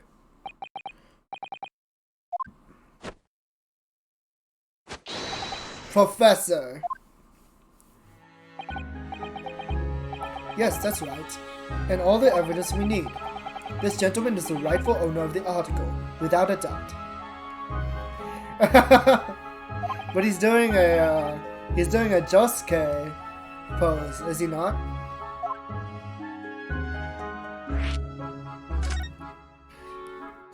The little girl, I don't know if you were there for that case, but the little girl does a Jotaro pose. Especially with the hat. Yeah, the checkered top hat. So about these watchwords, Mr. Winterbeck. As I just explained, I never ask customers' names when they deposit items with me. There are many reasons why. Certain customers would like to keep their activities secret. That wasn't exactly a subtle glance at Mr. Sholmes now, was it? Great detectives have no dark secrets. None at all. Yes, well... Anyway, that's why I always ask for a watchword whenever I accept a new article. In many ways, it's like the secret combination of numbers used to unlock a vault. A date of deposit, a description, and a watchword uniquely identify each item. And of course, then I give the storage ticket to the customer. When someone comes to redeem something, I ask for the ticket and the watchword. And if that someone tells you the correct watchword, you return the article? That's right, sir. Yes. Just as soon as the requisite fee is paid. And I have supplied you with the information you require already. But for the avoidance of doubt, the article in question is an overcoat, deposited 2 months ago on 15th February. With a watchword of Professor. All perfectly correct information, sir. But how? Really, this is beyond a joke now. There is no further room for doubt.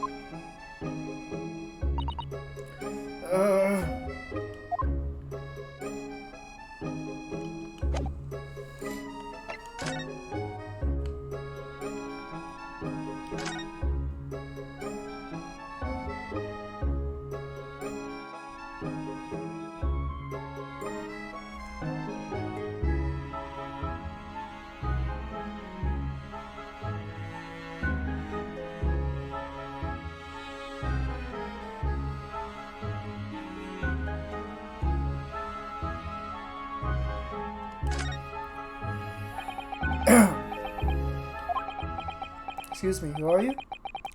One would expect the inquirer to introduce himself first. Though clearly you are not British, so perhaps our ways are foreign to you. Oh, sorry, yes. We're from the Empire of Japan. We're studying here. Oh yes, Japan. I've heard talk of the place. Whoa! That pose! Its inhabitants live on some fiery brown colored soup, dressed up with exotic spices.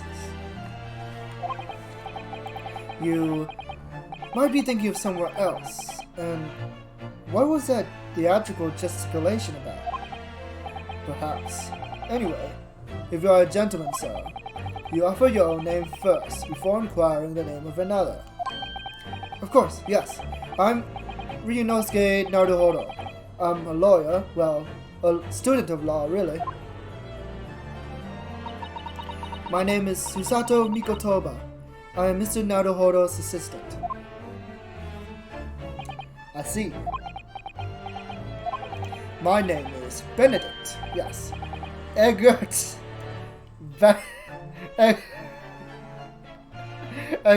Benedict. Enchant. Or is it enchanté?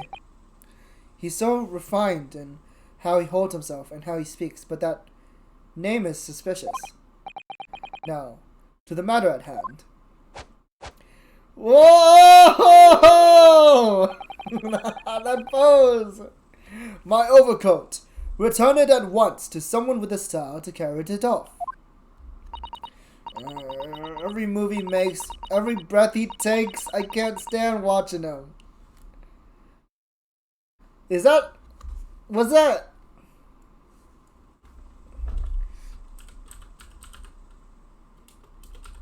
It is. That's a reference to the police. Right?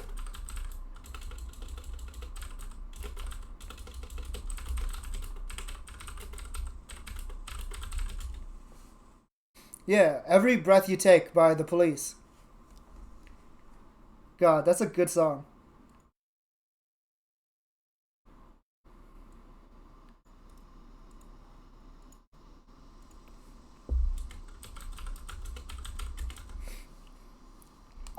I wonder what the original joke was. Oh wow, he looks completely different with the coat on. I think he looks cooler without the coat, since it's like all white. I'll be watching you. Holy fuck, I love this guy's animations. With such reasonable rates of interest, I may even decide to come back. Yada yada dawa. This is why I hate grown-ups. Just because I'm a diver, everyone thinks that makes me a liar. And the contents of the coat pockets, if you please, broker. But of course, sir, here is the disc for you. Just this one. Pardon, sir? Uh-oh. I was expecting another. That is, I deposited another. Oh dear. I regret to inform you, sir, that was what was deposited me was merely the overcoat. The disc happened to be one of them pockets, but I was completely unaware of it until now. So, Gratulin, you're hiding more of what's rightfully mine, are you? Says who, eh? I don't know nothing about it. Very well. Then I shall bid you farewell. Say goodbye to Sile. Wait a minute, that disc is mine. Yeah! What do you think you're doing, you little tramp? You've drawn blood, you filthy animal! Oh my, yes, there's blood on the disc. It's because of all those sharp little bumps. The man must have scratched his finger on them. Dude, his face. He looks like a JoJo character. I found it first, alright? I mean, it belonged to me, old man. So you're not having it. Or you. You take it. Me? If I hang on to it, they'll have it off me again. So you keep hold of it. Mr. Straight, why is this just so important to her?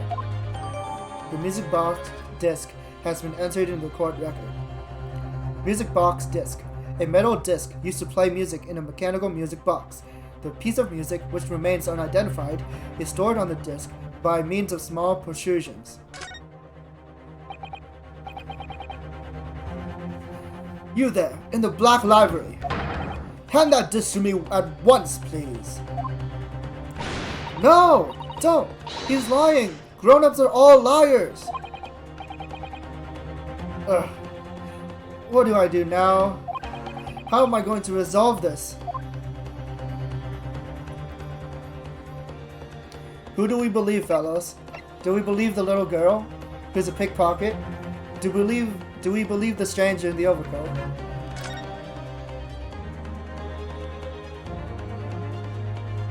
Who do we believe?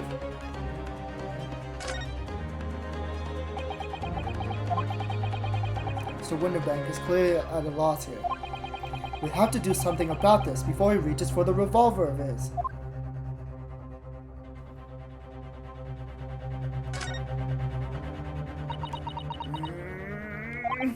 Wow, Miss Lestrade is really looking daggers at that mysterious gentleman. We need to do something to calm things down before she loses control and attacks him again.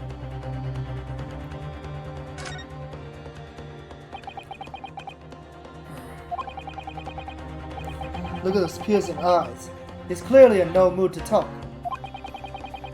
We'll have to do something quickly before this mysterious gentleman leaves to fetch the police or something. What do we do? Oh wait, what about photographs or something? I don't know.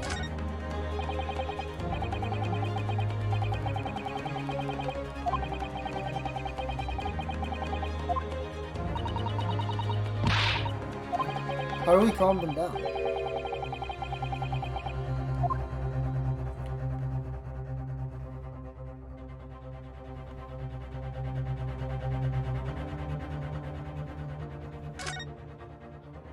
Fucking Sholmes, what are you doing? Every time I see Sholmes, I'm just like, come on. What the hell, man? Alright, Sholmes, help us out. I forgot he was here. Sholmes, what are you examining with such keen interest there? As you enjoy a bar of caramel, I see. Huh? Why is he posed like this? He's never had this pose before. So... You found me at last, Mr. Naruhodo. Sorry? After that young pickpocket set me on my way, I was forced to lurk in the shadows, cruelly ostracized as the rest of you partook in the jovial atmosphere of fellowship. I had nothing to occupy my mind, but was too ashamed to let society see what my downfall had done to me. So feigning mock interest, I pretended to examine the tedious trinkets in this desolate place, whilst, as you shrewdly observed, gnawing on the only friend I have left, the 7% solution of caramel. Pray, do you claim to understand the depths of my despair, Mr. Naruhodo? But how could you? I was so lonely, so desperately lonely. Then why on earth didn't you rejoin the conversation? Things have gone from bad to worse here, you know. Yes, I overheard much of your conversation. Or rather, in my craving for human contact, my ears devoured every word that was uttered. Sholmes was feeling dejected. He was feeling hitori bochi at the moment. So it's very awkward.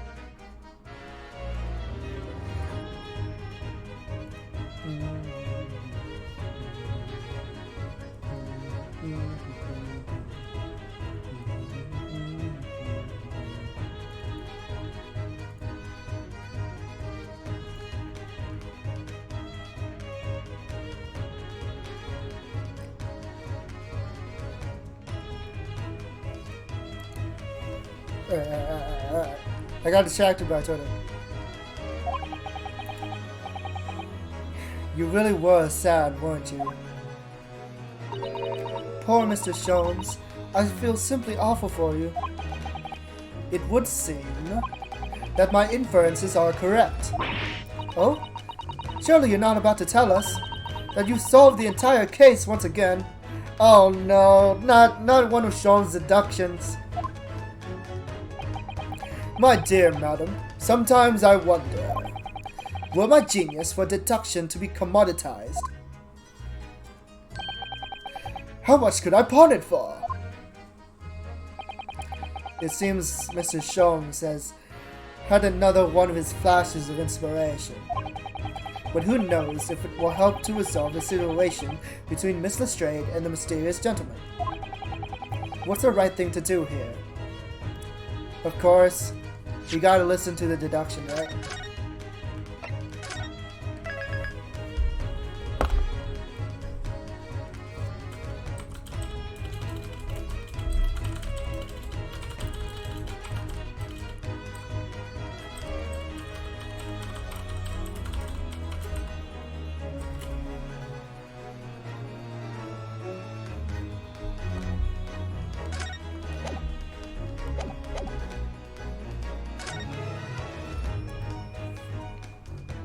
Are you guys ready?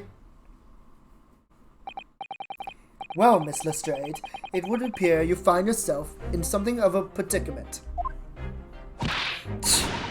Where in the blue blazes have you been, eh? Pardon.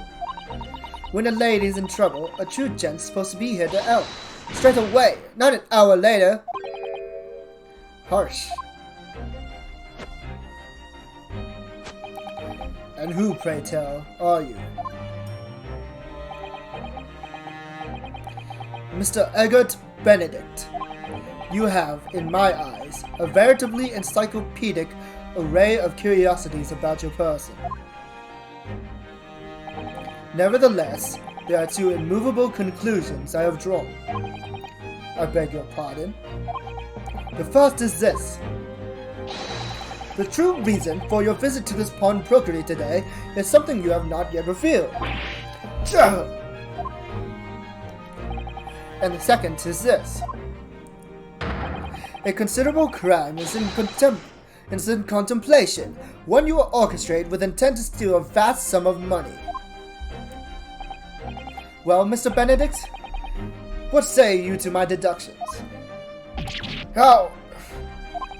He's turned white as a hard-boiled egg. It would seem that once again, Mr. Sholmes has made a flawless deduction. Just who do you think you are, sir? Ah, yes. Just as I hoped. This is precisely the pained expression I was looking for.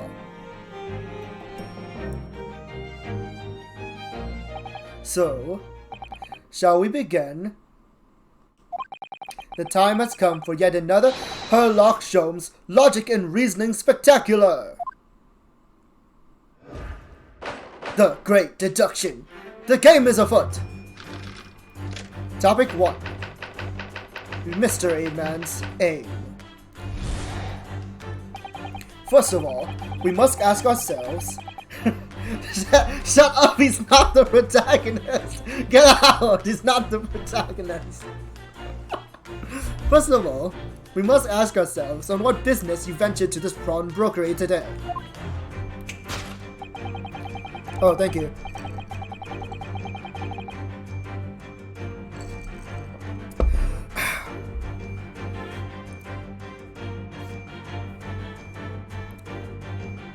You claim to have followed this pickpocket here, having had the redemption ticket stolen from you on the street.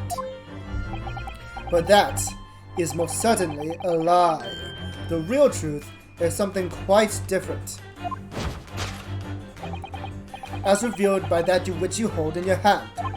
Yes, what brought you to the shop in the first place is a staff recruitment flyer. The piece of paper in your hand is a staff wanted advertisement from this very shop. Yet even the most unobservant would soon realize that the man of your appearance has no need for such employ. In other words, there is some ulterior motive for your actions. Ugh. The cane, which you unwittingly clutch to your person, exhibits an incontrovertible contradiction. What utter rot! I've had this cane for years! The contradiction of which I speak is, of course, the missing ferrule. What's a ferrule?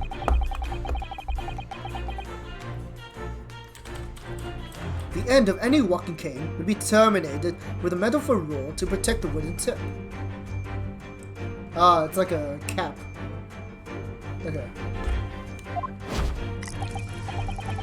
And yet, detailed analysis shows the wooden tip of this stick to be utterly bare. Therefore, there is only one conclusion. The rod you hold in your hand, which appears to be a walking cane, is in fact no cane at all. You recoil, sir. Is something wrong? And in your recoiling, you inadvertently facilitate the answer of the next conundrum to present itself. Namely, what is the truth behind this rod you bear? Yes, your reaction betrays the truth. The handle, which you evidently would like to conceal, is the key to understanding this riddle, you see. From the moment I saw it, my suspicions were aroused. What walking cane demands such a stout handle? Mused I. But of course, as I said, this is no walking cane. No, that rod.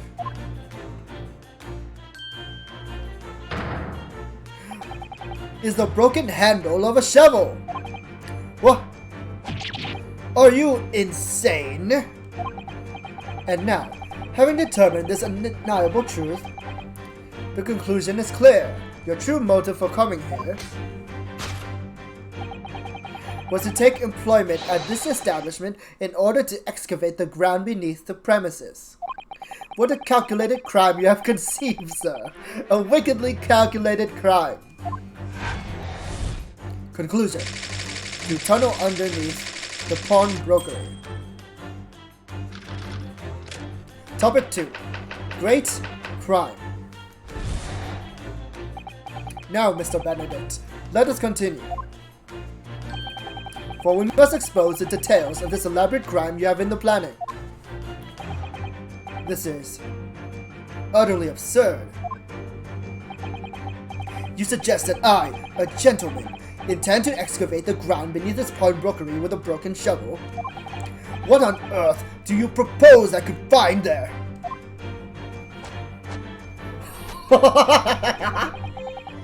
Every time he moves, it drives me crazy. Holy shit. Ooh. Oof. Okay. Some long forgotten treasure, I suppose. Save for such a fanciful theory, what possible reason could I have to do as you say? Oh, but there is ample reason. As you are only too aware, Mr. Benedict, and your furtive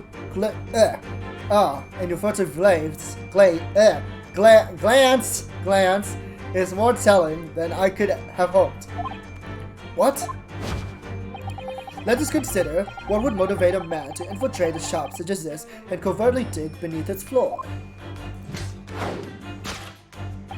The answer is revealed by the council notice on the counter to which your eyes were inadvertently drawn. The letter gives notice of public works to be carried out in the local area. And according to the enclosed plan of the upcoming sewerage works, beneath the shop runs a sewer that adjoins another, one that runs under the bank on the opposite side of the road. This madness has entered the sewers now, has it? By excavating the ground beneath our feet, you would gain access to the waterway. that flows in very close proximity to the Great Vault of the Financial Institute opposite. What are you? In summary, sir, you devised a massive plan to pull off an elaborate bank robbery by dint of the underground tunnels. Master plan?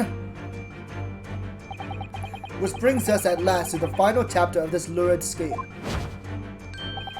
With what plunder did the thief hope to make off from the underground vault of the bank?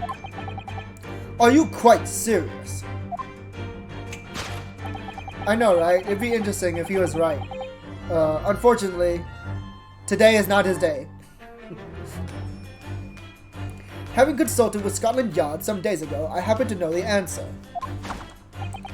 But naturally, the answer is no secret to you, is it, Mr. Benedict? I have no idea what you're talking about. Allow me to present a rather interesting piece of evidence. You see, this picture postcard tells us all we need to know. A postcard of the Great Exhibition. I'm afraid you've quite lost me.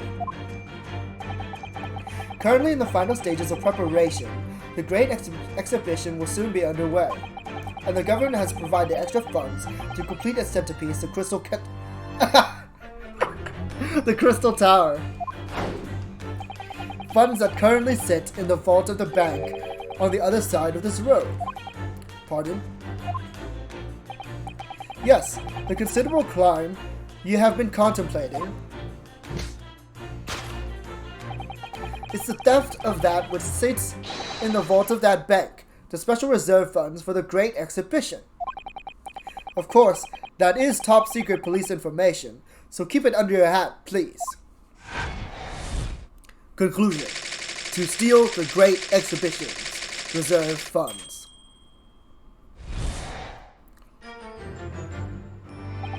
Thus concludes Earl Sholm's great deduction of this pawnbroking puzzle. God, I need water.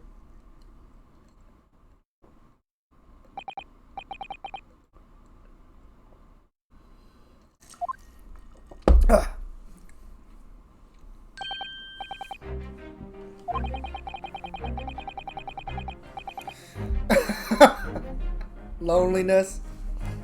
You lonely Sholmes.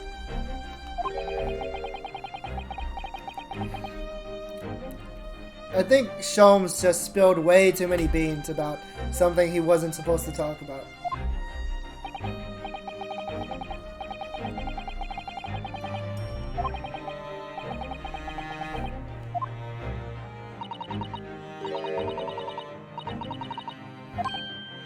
Ah.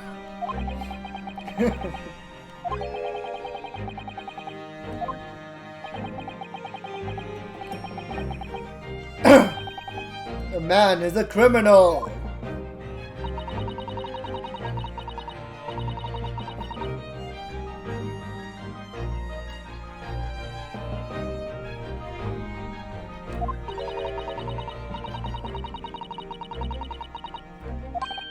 Oh.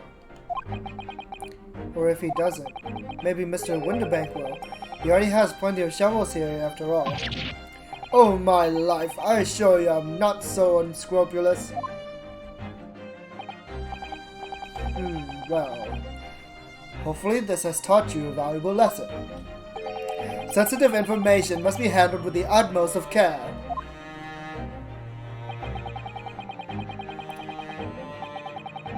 Please don't break containment, you guys. Please don't break containment. Sometimes it's better just to lurk. One can never be sure that someone privy to secrets won't disclose them, and once a word is out, is out. Perhaps I'll think twice before confiding in you next time, Sholmes.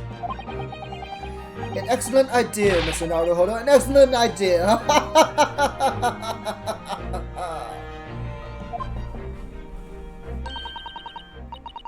Well then, Mr. Naruhodo, you know what to do, I'm sure.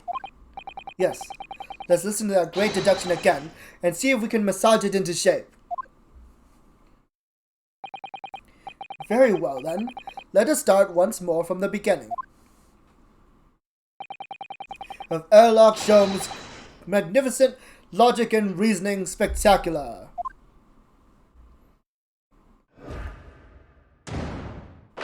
Course correction.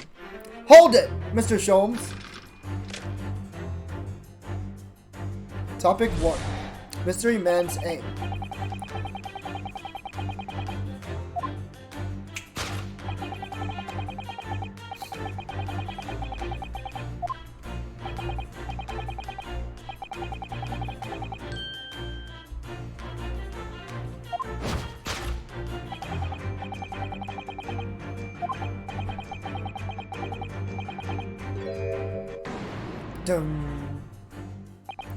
So, by Mr. Sholmes' reasoning, Mr. Benedict came here in order to apply for a job so he could dig down through the floor. Yes, in an attempt to tunnel into the sewers to gain access to the money in the vault of the bank across the road. But he wouldn't get very far with a broken shovel now, would he? No. I think it's fair to say his motives lie elsewhere. The question is where? What did bring Mr. Benedict here at this particular point in time?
So why is he holding that?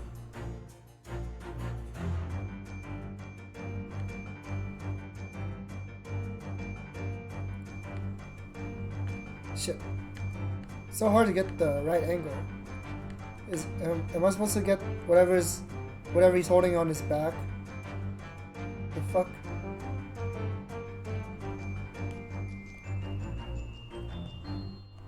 Kane initials? Is there? AG. Oh, no. Yeah, so his name isn't Eggert Benedict, is it? I feel like that's like a fake name. And what the fuck am I supposed to be looking for? Oh, maybe he came in to buy a new shovel.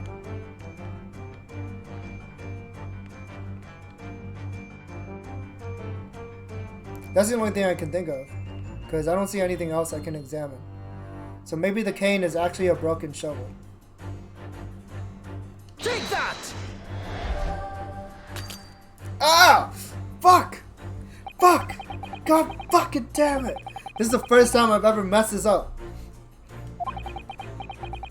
No way.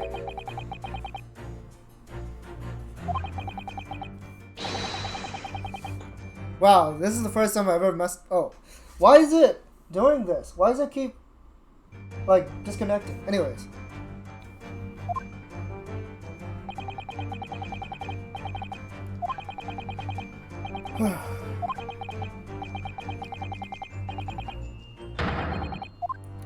Shit, I should have saved before this.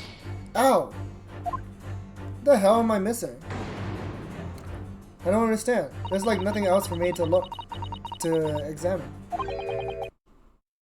Again? Seriously? Oh no. Why did I do that?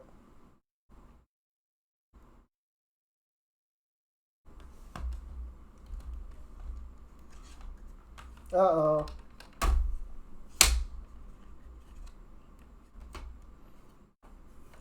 Is unplugging it even safe? I wonder.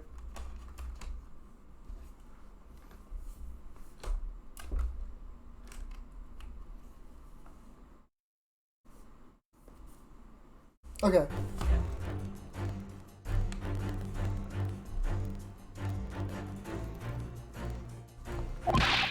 Oh, there's no sound, is there?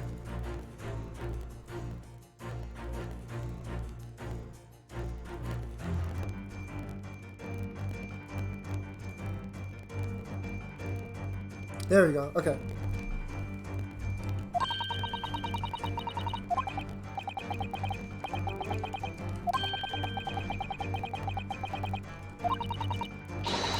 Oh, they want me to look at the pawn shop.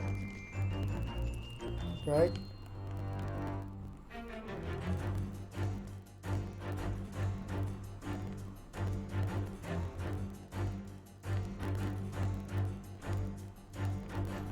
I don't see anything.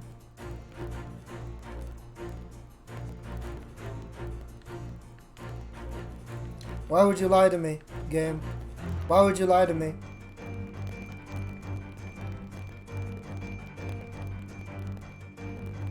Was he looking for a hat? Seems quite strange.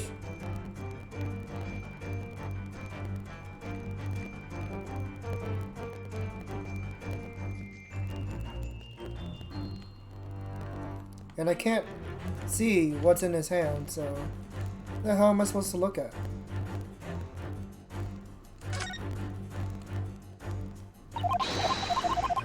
Oh no, I'm stuck.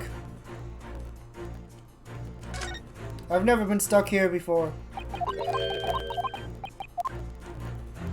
Like, the hat doesn't seem sus. Hold on.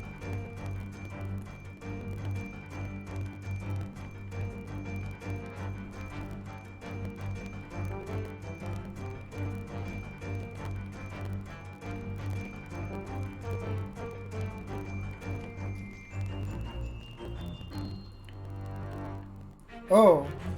Oh, what the heck? What the heck? Good eye. I didn't see that. What the heck is this? that looks like a really bad drawing of Gina Lestrade.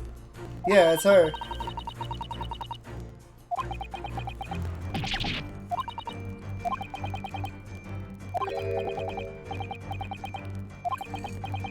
"5'2". What the hell? She's just as tall as I am.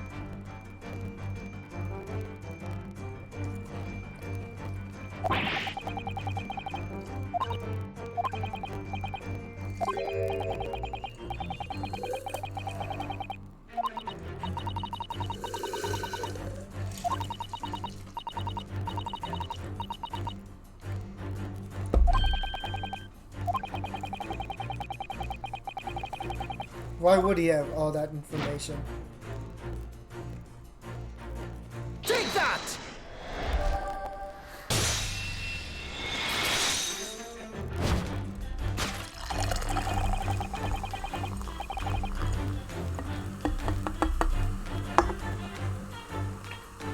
Yes, what brought you to the shop in the first place is the info about Miss Lestrade. Quite so, my dear fellow. It would appear that the writing and sketch on the reverse of the flyer pertain to the pickpocket Miss Lestrade, and to Mr. Winterbeck's pawnbrokery here.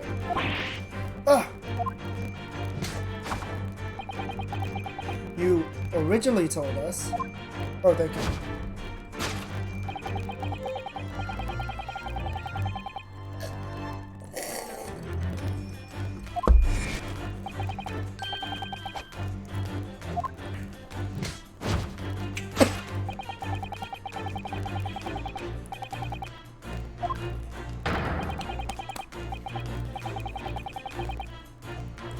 Here, to Winterbank's pawnbroker, and today, the redemption deadline of that overcoat.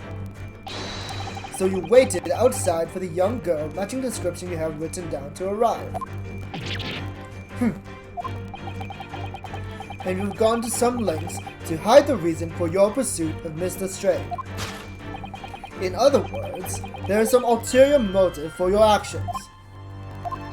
The cane, which you unwittingly clutch to your person, exhibits an incontrovertible contradiction. What other rot? I've had this cane for years. The contradiction of which I speak is, of course, the missing ferrule. What's a ferrule? It's a metal cap commonly found on the end of a cane, Mr. Naruhodo. Ah. The bit that makes the clacking sound on the pavement. Yes, exactly. And Mr. Sholmes is right. It appears to be missing on this cane. But it doesn't actually look broken, does it? No, it doesn't. Though the gentleman certainly did recoil when Mr. Sholmes identified the cane as suspicious. In other words, there's some secret about the cane that Mr. Benedict would rather we don't know.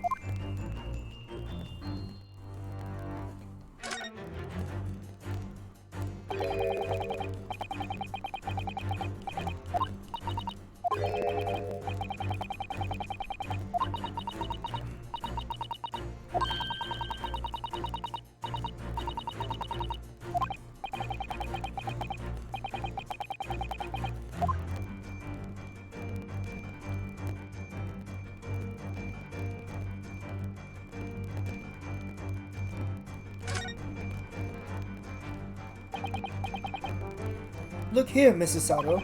There are some letters on the handle. Ah, yes. Those must be initials, I think. In the West, it's customary for people to engrave their belongings with the first letters of their names. So, Herlock Sholmes would be HS, you mean? That's right. And the initials on this cane, obviously... Oh. AG. Why does it feel as though that's not quite right?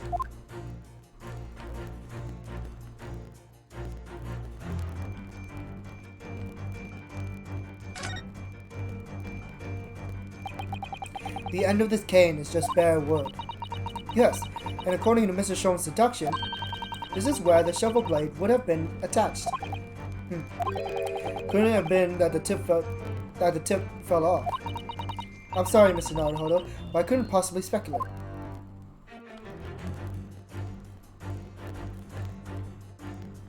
I think the only thing I can look at is the initials, so I'll present that.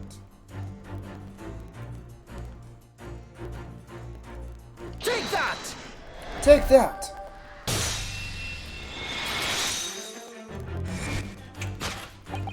The contradiction of which I speak is, of course, the initialing. A most astute observation, wouldn't you say, Mr. Egbert Benedict? We are led to believe, sir, that your initials are EB. Yet, in a most possessive manner, you have in your grasp a cane bearing the initials AG. An incontrovertible contradiction indeed, would you not agree? No, you're wrong. This cane isn't... You said before that you had that cane for years. So don't try to tell us that you just borrowed it from a friend or found it in the park.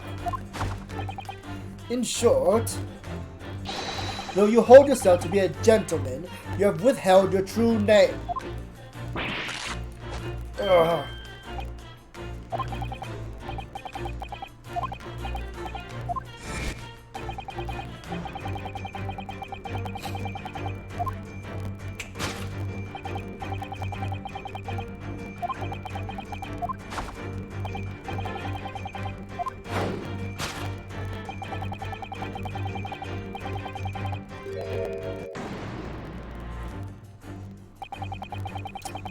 Yeah, I assumed that it was just an alias. But the problem with him being an alias is that he also claims to be a gentleman. And there's no reason why a gentleman would need to hide his identity. That's assuming that they're an upstanding member of society.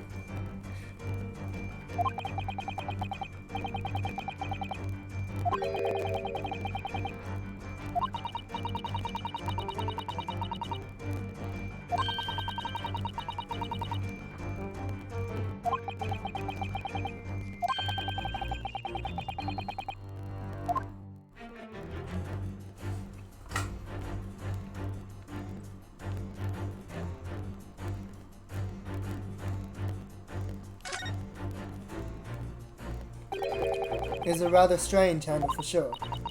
Yes, certainly unusual for a gentleman's cane. You expect to see such a cane being twirled charmingly by its owner as he skips merrily down the street. You do? Ah, something just occurred to me. We have a shovel back in our office, don't we? Yes, you're right. And its handle is exactly the same shape as his cane's. Here we go. Now I'm starting to wonder if it's not actually a cane at all, but a spade. Mr. Sholmes' seductions are curiously compelling, aren't they?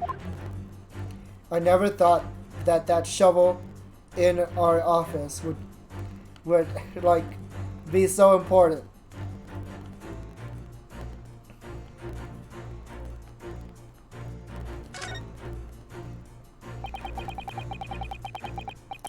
I've been looking closely at this hat for some time now, and it suddenly occurred to me that a bright white top hat like that might just be the hat for me.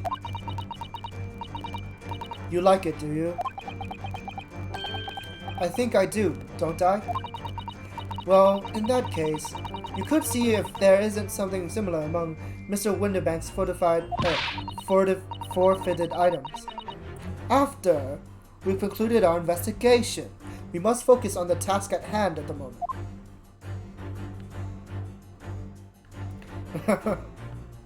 Wait. His coat. What the hell? Doesn't that mean the coat doesn't fit him? Oh! The seam on the shoulder there is coming apart, look! So it is. Yeah, it wasn't always there. It only appeared when he stretches back too far, like right now. So it is.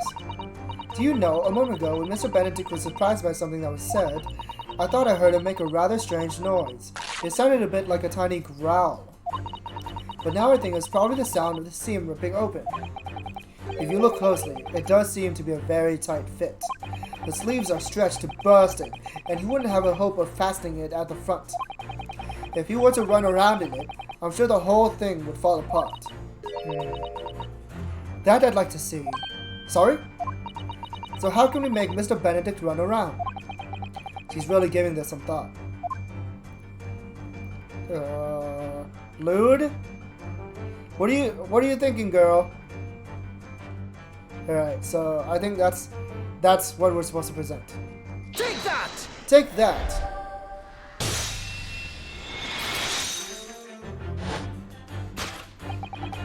The split seam, which you evidently would like to conceal, is the key to understanding this riddle, you see. Ugh. Yes, because the overcoat is rather obviously a poor fit. Having forced it upon your broad shoulders, the seam is already breaking apart. My suspicions were aroused from the onset. When you so boldly lied about your name, and so boldly waylaid this pickpocket. Ugh. This catalogue of untruths has all been for one very specific purpose. To steal the article that the young girl redeemed from Mr. Winterbank. Ah! But what really irks me is this.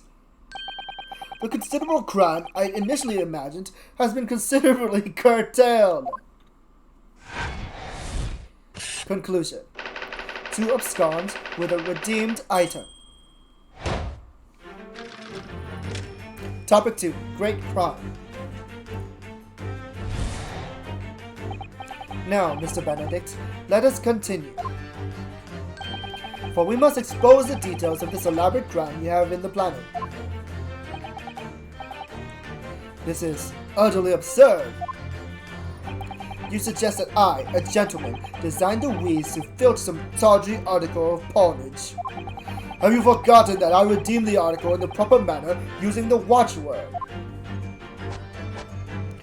Whoa! Had I not been the one to deposit it in the first place? How could I possibly have known the relevant details?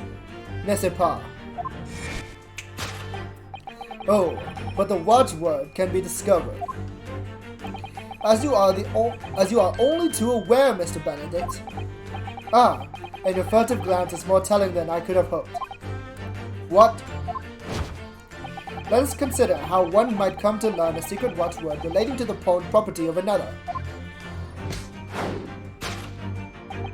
The method is revealed by the council notice on the counter to which your eyes were inadvertently drawn.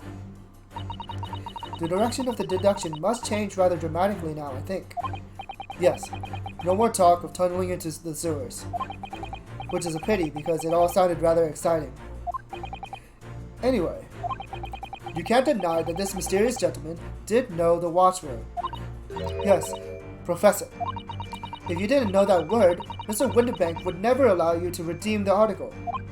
Or, looking at it another way, if you did know that word, Mr. Winterbank would allow you to redeem the article whether it was yours or not. Yeah. So the question is, could this gentleman have found the watchword out somehow? I think the point of the deductions is that if, like in the original Sherlock Holmes novels, what he said here was true. So that's like part of the joke, that even though it was true in the novels, that's not particularly the case here. And it's usually something a lot lamer.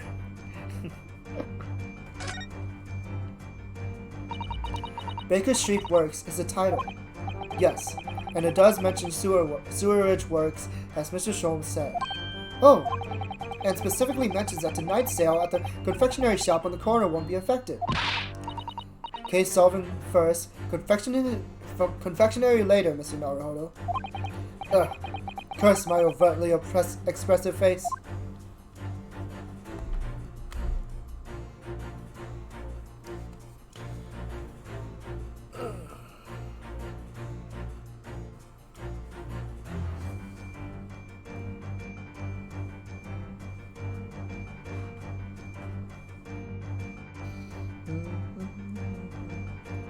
Are there any streams on? Oh, Minecraft? Gurame Minecraft?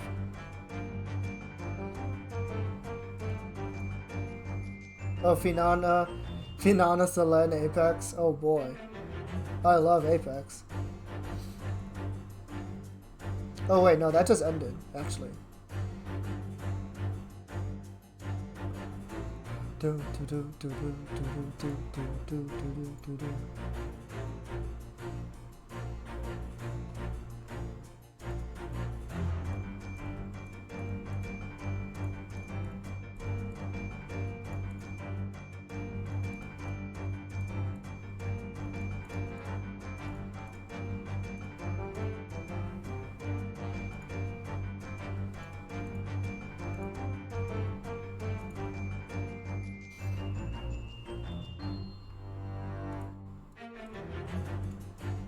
Hold on, sorry.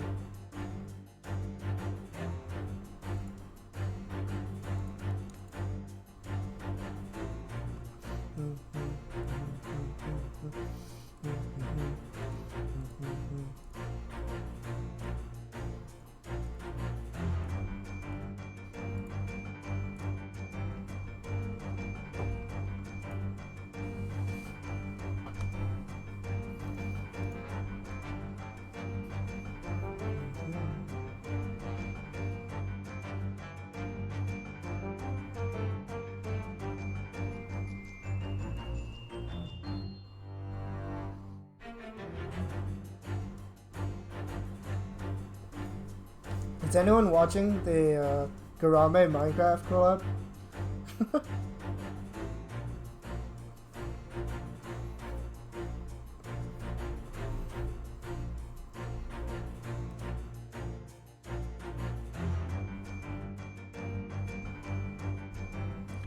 I haven't paid attention to that, no.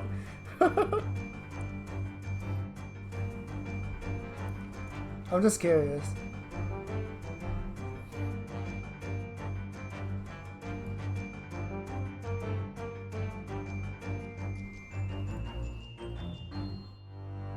Elytras. Is Elytra something you find? I don't know too much about Minecraft. Is that something that you're supposed to find? I thought it was like, I thought it's like, you do craft it?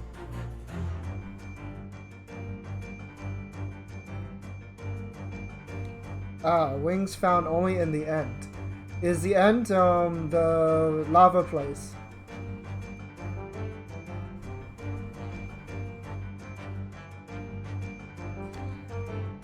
The end is where you fight the Ender Dragon, right?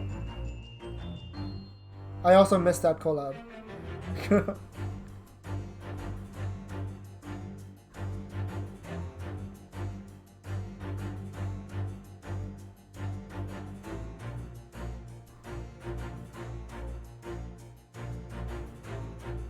Okay, I see. The floating islands. Yeah. I'll never play Minecraft. That game doxes you.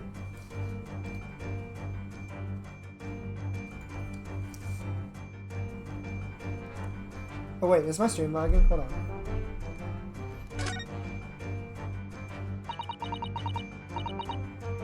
It seems fine.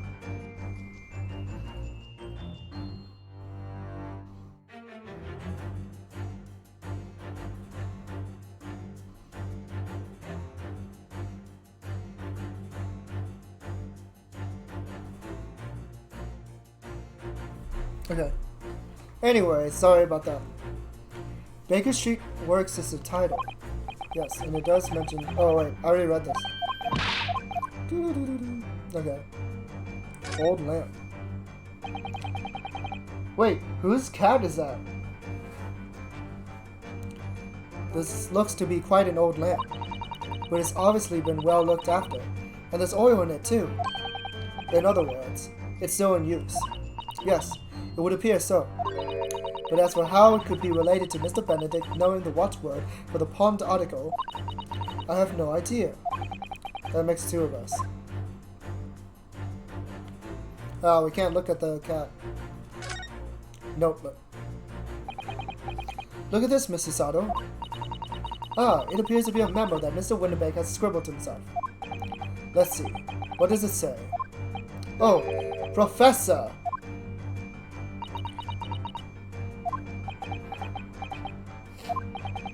Mr. Winterberg must make a note of the watchwords his customers give him right before their eyes. And in alarming clear script as well. Oh dear, I don't know where to look. Who knows what other secrets I might see? Oh no. So much docs info.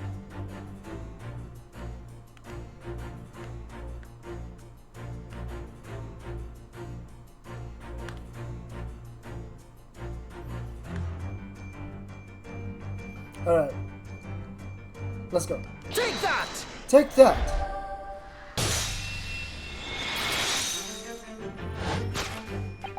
The method is revealed by the notelet on the counter to which your eyes were inadvertently drawn. Yes, the broker here follows the same procedure whenever a customer comes to redeem an article. He asks the customer for the watchword and notes down the response uttered on a notelet he has to hand. Then he consults his ledger and confirms whether or not the watchword matches that of the article in question. I would expect nothing less of a diligent pawnbroker. But his diligence clearly has its disadvantages. Oh, thank you.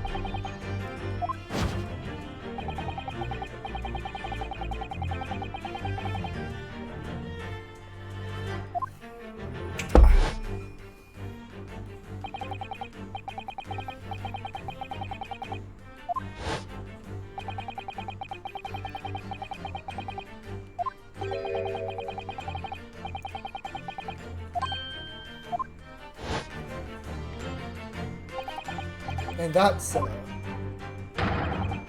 was a master plan you devised to steal the pawned article from the young Miss Lestrade. Master plan! Which brings us at last to the final chapter of this lurid scheme. Why would you go to such lengths to redeem that particular article from this pawnbroker? Are you quite serious? for an ill-fitting overcoat hardly seems to justify the effort, much less a worthless music box disc. Yeah, I know, right? Why does the shopkeeper do this, like, right in front of everyone's faces? But naturally, you had very good reason to make them yours, didn't you, Mr. Benedict? I have no idea what you're talking about. Allow me to present a rather interesting piece of evidence. You see, the picture postcard tells us all we need to know. The articles were talking about the overcoat and the music box disc that was in one of the pockets, which according to Mr. Winterbank isn't even worth a penny. And yet this man went to such lengths to steal them. Why? I wonder if perhaps we already have the evidence we need to explain it, Mr. Naruhodo. Could we? Really? I'd better have a thorough look through all the evidence we've collected so far.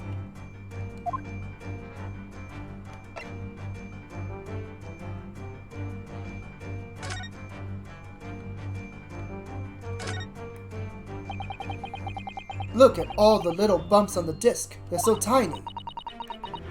Yes, the protrusions are called pins, and they pluck the teeth of the comb to make notes. And just on the edge, there's a small amount of blood. Yes, the blood of the mysterious Eggert Benedict. When Miss Lestrade tried to grab the disc from him, the pins scratched his fingers, it seemed. Like when you're grating some daikon radish and accidentally catch your finger. Ouch! Just thinking about it hurts and puts me off eating radish.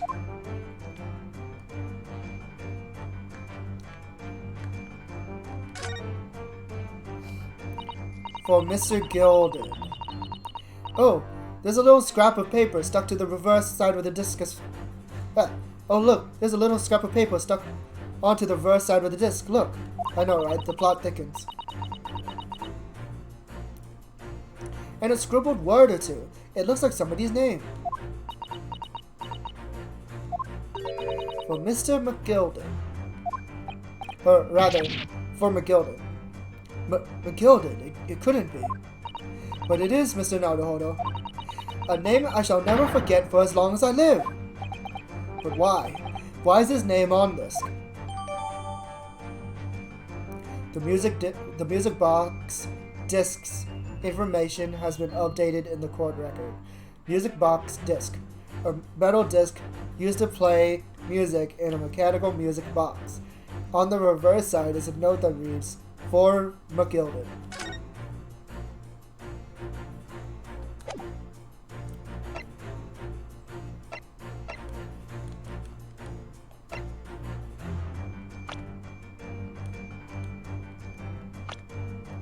Take that!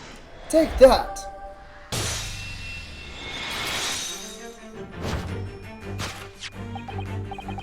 You see, this music box disc tells us all we need to know. What's that? On the back?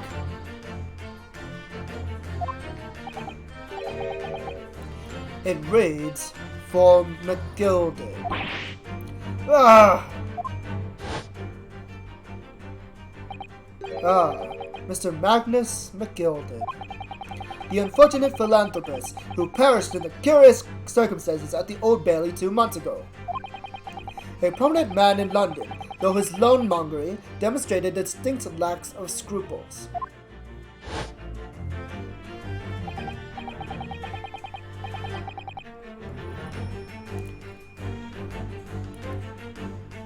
So you're an associate of his, are you? Or perhaps a subordinate? Mr. McGilden was a man of unusually small stature. In fact, he was precisely the right size for that overcoat you've squeezed yourself into. Ugh!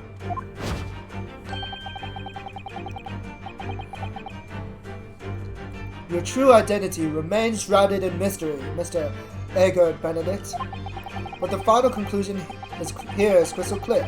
The reason you came into this pawnbrokery today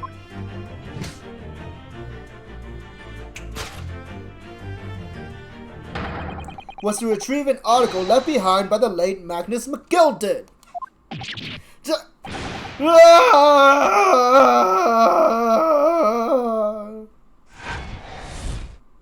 Conclusion. To acquire an item deposited by Mr. McGilded.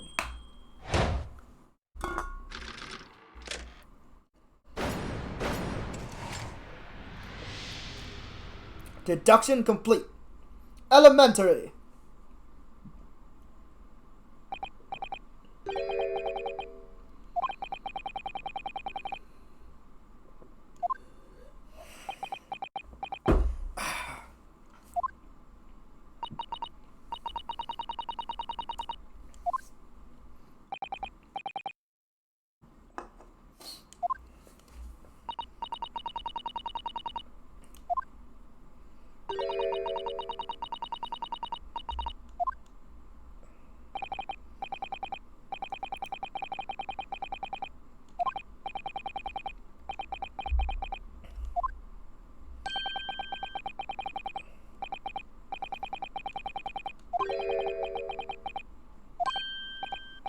.30 p.m.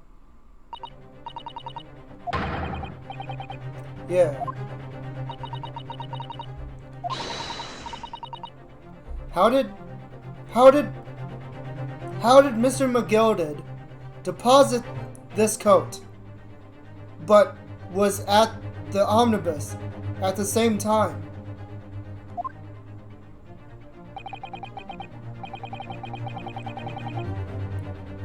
Suggestive is not the word. It would seem the matter is entirely beyond coincidence.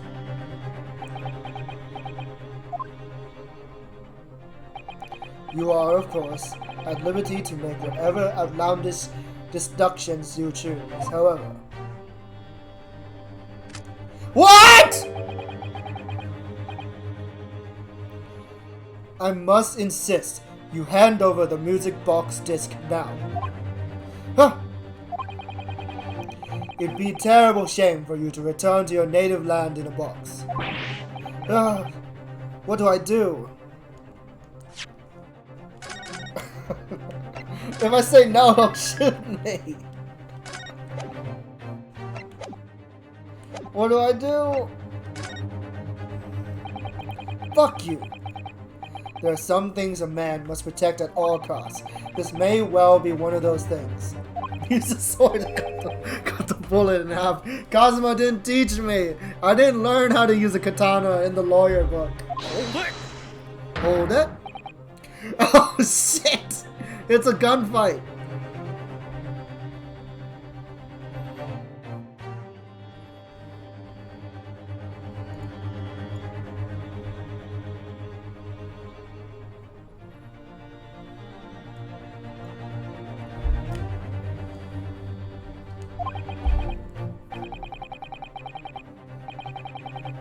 This is my shop. I can't allow any harm to come to my customers. If that were to happen, I should have to take my own life! Mr. Winterbank, no! Alright, that's enough. Inspector Gregson. Inspector?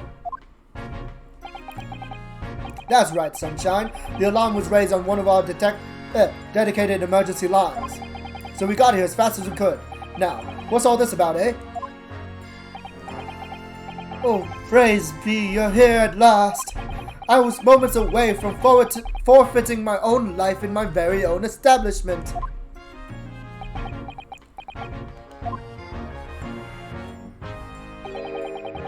It would seem you have the upper hand.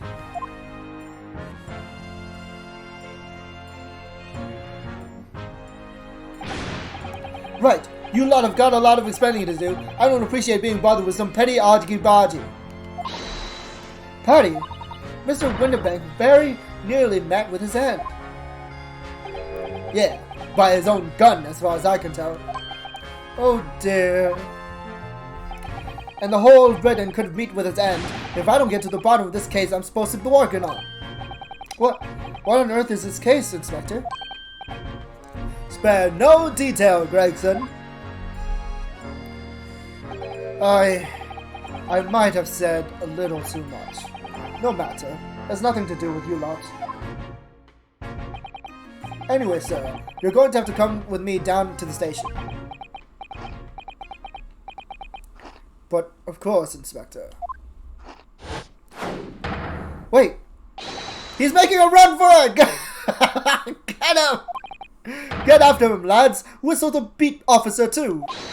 Sir! Cut him down! Shoot his knees! Shoot his knees! There's been a spate of thefts at pawn shops around here recently. So we fitted emergency buttons underneath the counters for brokers to let us know when there's trouble. Oh, Inspector, I was very worried there for a while. Very worried indeed. Now then, Mr. Permanently in mourning. Oh, yes? I'll be taking that whatever it is of Mr. Gilded down to the yard, thank you very much. So hand it over. Oh, yes, of course. No, don't give it to him. It's mine, that is, mine. I'm sorry, miss, but anything belonging to Miss Gilded must be taken down as evidence now. As evidence. If the police demand something as evidence, my dear fellow, we have no choice but to capitulate. It's all yours, Inspector.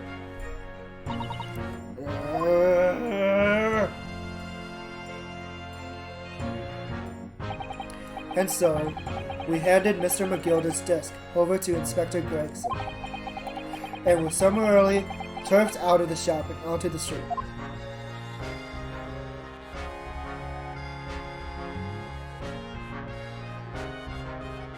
To be continued, really? What the hell?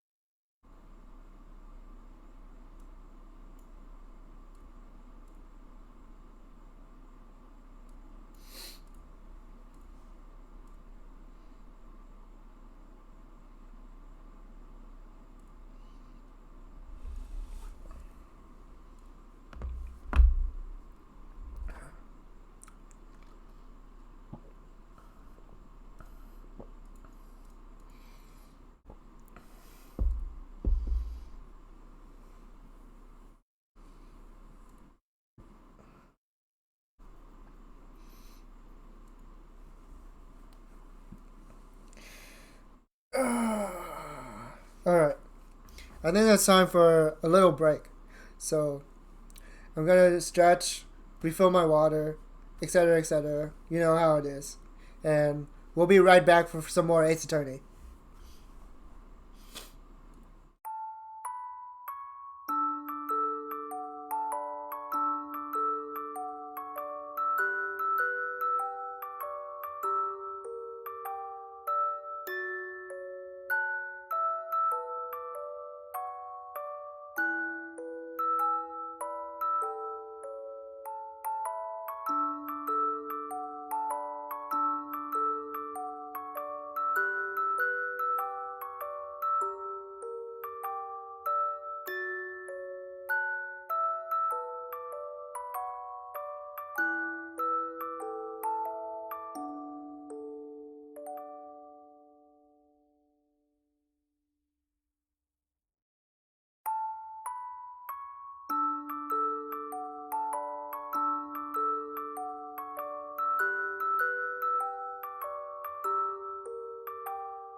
Man, I'm super sleepy. I wonder, should I keep going or should I end?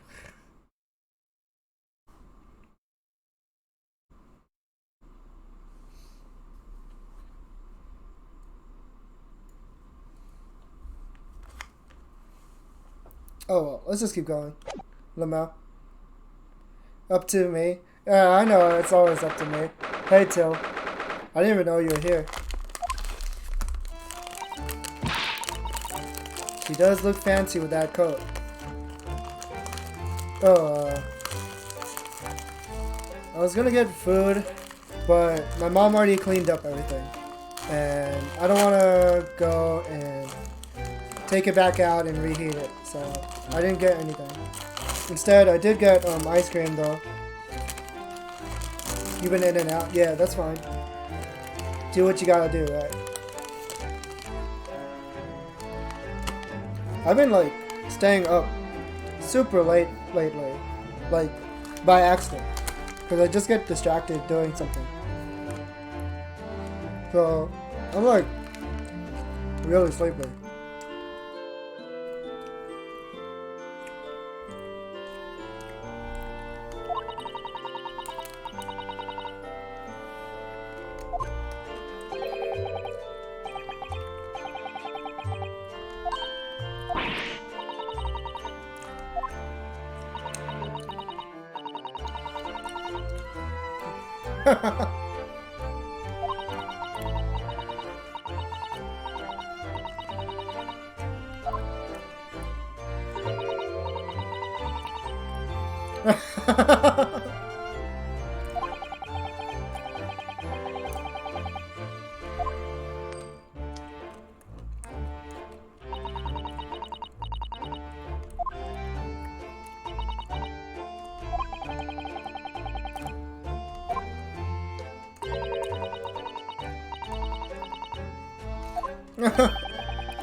What I'm assuming is that before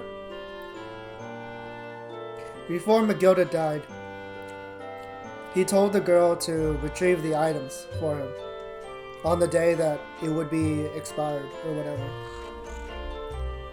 That's my theory.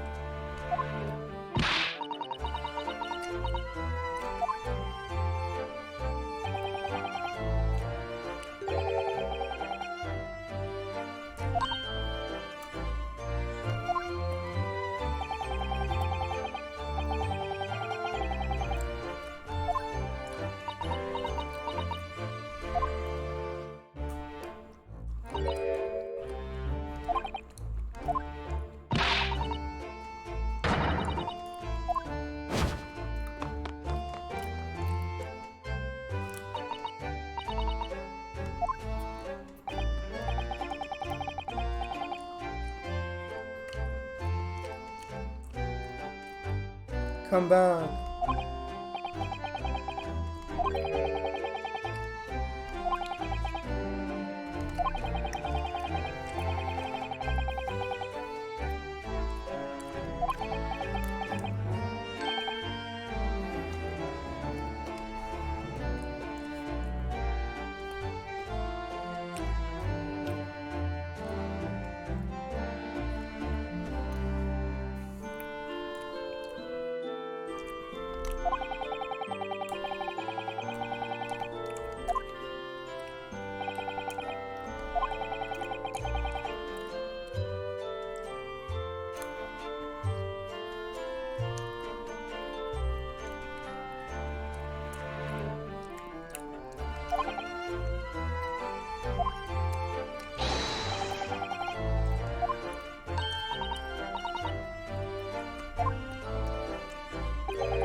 Oh. 3:46 p.m.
Inviting the person who stole from you to your house.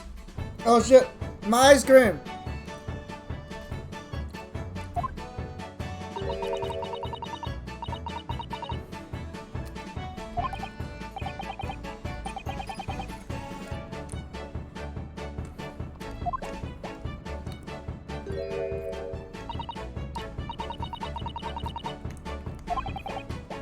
Why is he like this?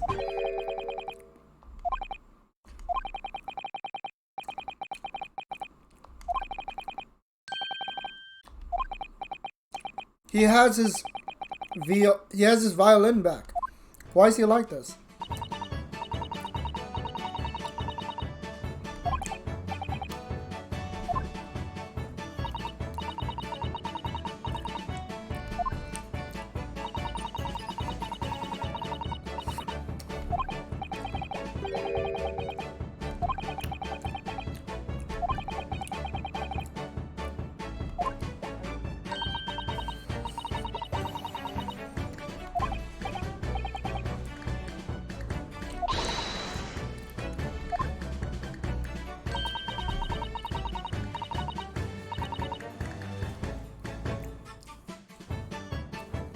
Oh shit, is she gonna answer a question?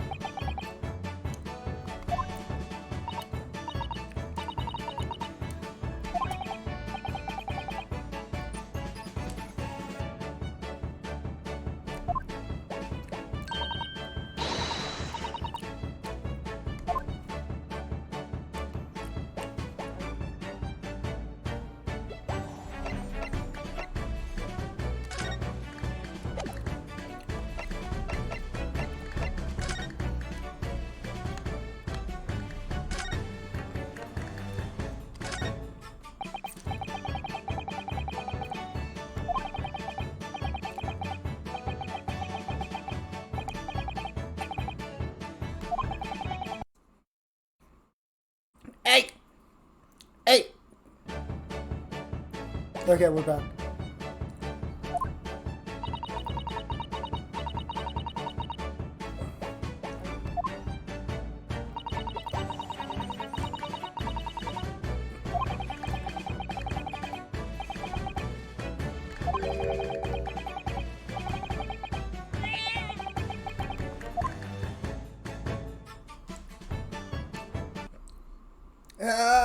Why does it keep doing this? Okay.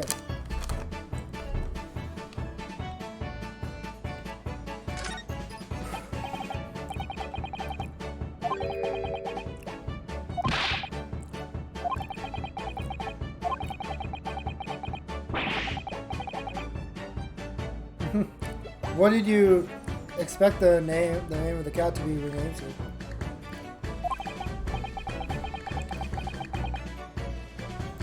Oh, you finished playing The World Ends With You.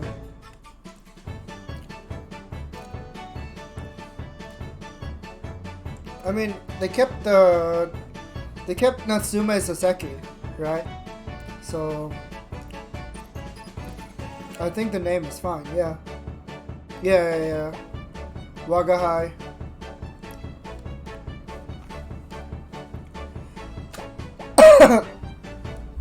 So, if you look at it that way, it's already a pun.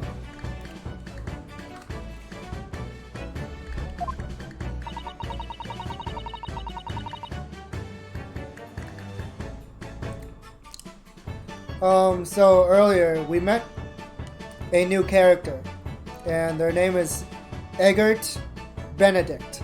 He was a man in a white suit and a white top hat. Was that his name in Japanese as well?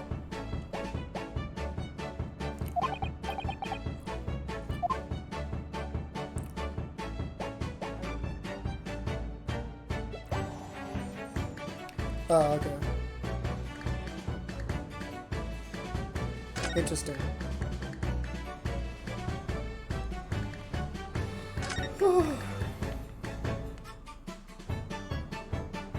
Oh, thank you.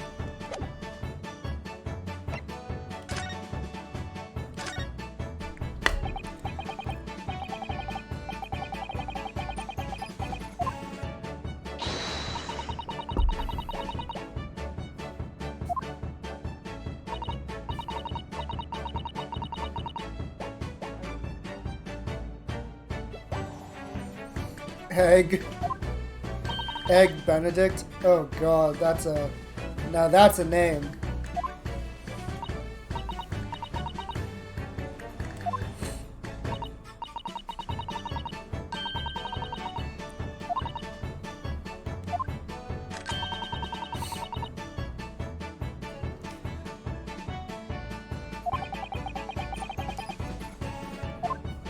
Interesting idea of friendship.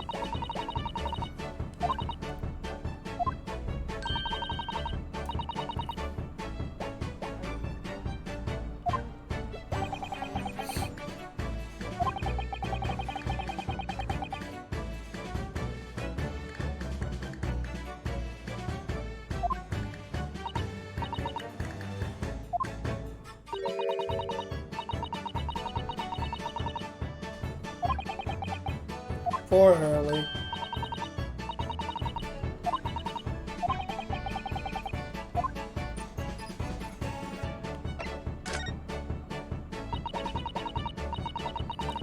I'm sure you've been wondering why it is that I live here with Hurley, haven't you? Well, it has crossed my mind. That, and where are your real parents? My mummy and daddy aren't with me anymore. Mummy passed away when I was born, and around the same time, my father, well, he had to go to a faraway land because one of the cases he and Hurley were working on. Wait a minute. Did you say he and Hurley? Yes. Daddy and Hurley were always solving mysterious cases together. She didn't mention that before. He wrote them all up in his diaries. That's what's in the metal chest over there. Really? He recorded them all.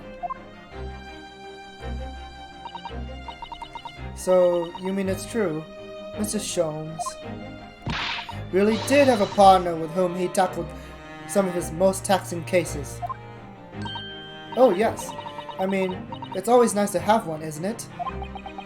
So Mr. Sholmes' partner was your father? Exactly. Hurley told me I wasn't allowed to look in the chest, but that only made me want to look even more. So I opened it up and found your father's memoirs. Yes, so I asked Hurley, who wrote these? He nearly fell off his chair. But then he told me. That's when I found out that the author of all those accounts was my father. So Iris's father was Mr. Sholmes' partner.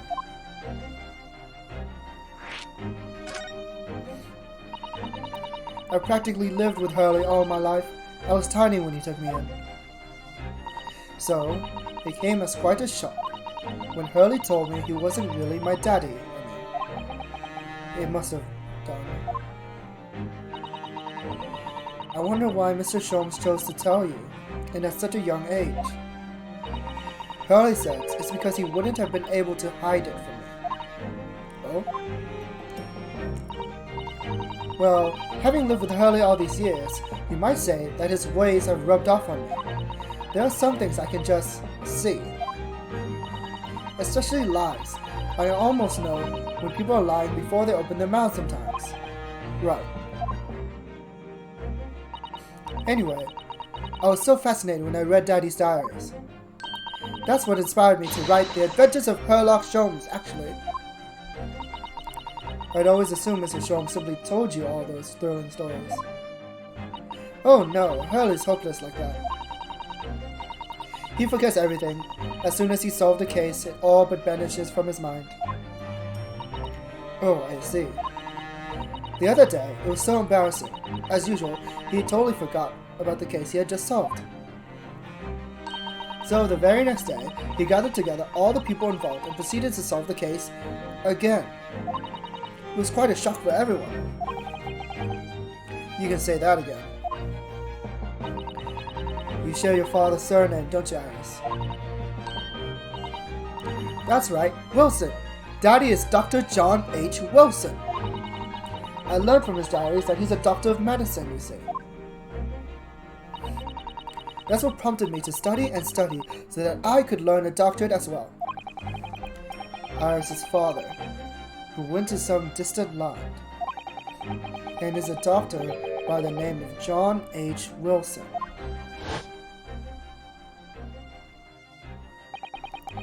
The court will now hear the trial of Ryunosuke Naruhodo.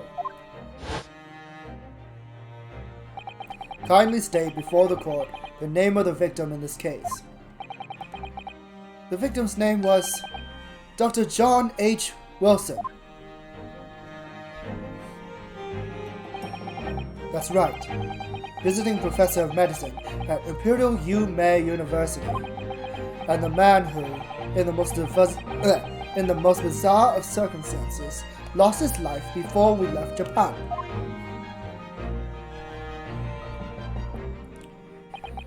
Mr. Sato. Yes. Perhaps we shouldn't pursue this conversation any further at this time.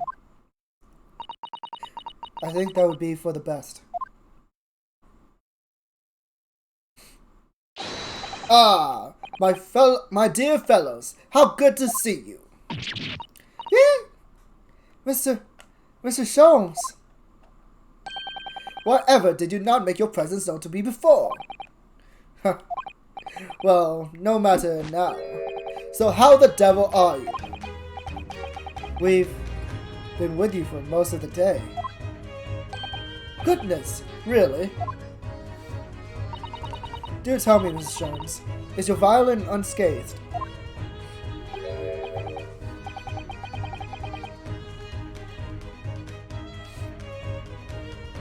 My violin? Whatever you're talking about, dear madam. Oh, never mind that now. I have something far more interesting to show you. Behold, my dear fellows. Oh, another music box disc. No, not another disc, Mr. Sato. This is the one Gregson demanded we handed over as evidence. Mr. McGilder's disc. Oh my! Then what's it doing here? You know, at times, Mr. Naruhodo, I think that though I have an undeniable turn for detection, I may well be even more adept at larceny. Oh, that would be wonderfully exciting. I'd be a pickpocketing assistant. And Runo could be our go-to lawyer if we ever got caught. Right. Plus, Susie has such beautiful handwriting. She could write all our menacing crime notifications. You mean, like a phantom thief? Are you saying we should call ourselves Arsène Lupin? I'm just going to pretend this conversation never happened, I think.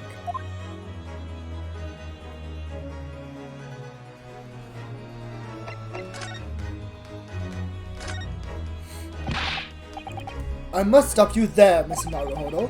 Unofficial I may be, but I'm nevertheless a professional. I couldn't examine such a humdrum item. for anything less than £5.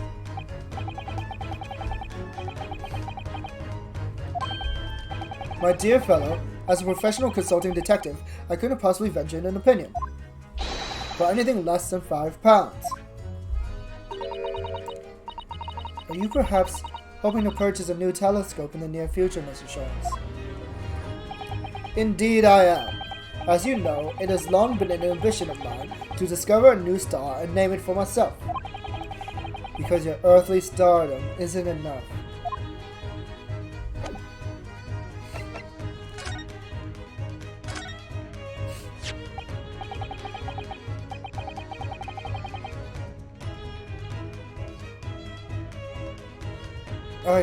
I don't understand.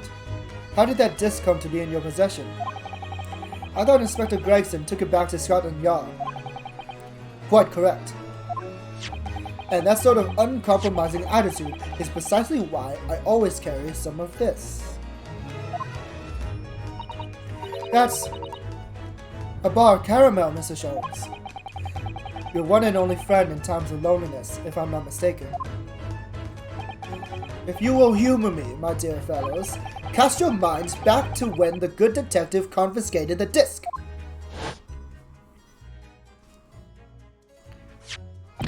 I'll be taking that whatever it is of Mr. McGilded down to the yard, thank you very much. So hand it over. Oh, yes, of course.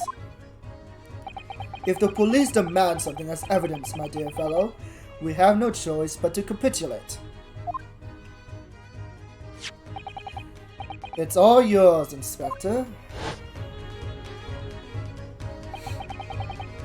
For the briefest of moments, I had the disc in my hand, did I not? Yes. Yes, you did, but I still don't understand. It was at precisely that moment that I summoned my one and only friend into action. I pressed the disc onto a pair of bars like this. That's amazing! The disc and the minuscule protrusions have made an image in the caramel. Indeed, this caramel is quite exceptional. I developed it myself, you know. Suitably soft for making impressions, but resistant to melting. The result of a precisely controlled solution. How extraordinary! Carrying a pair of these on one person frequently proves very useful indeed. Take a house key, for example. A simple press and its unique form is duplicated. I can enter anyone's property at will, and never without high sucrose nourishment. Yes, it sounds illegal. From the image, I was able to create this. I confess I was most curious to know what manner of music would issue from the disc when played.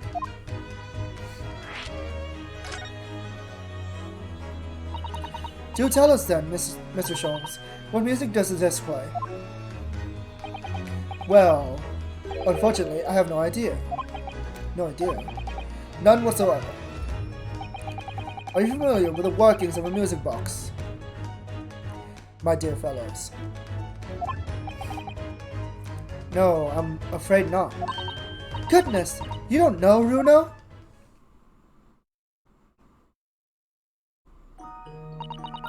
Inside a music box, there's a special metal piece called a comb. That's what produces the sound. Small protuberances pluck the different teeth of the comb as they rotate past it, making the different notes. The first music boxes to be invented using a rotating cylinder with protuberances on it.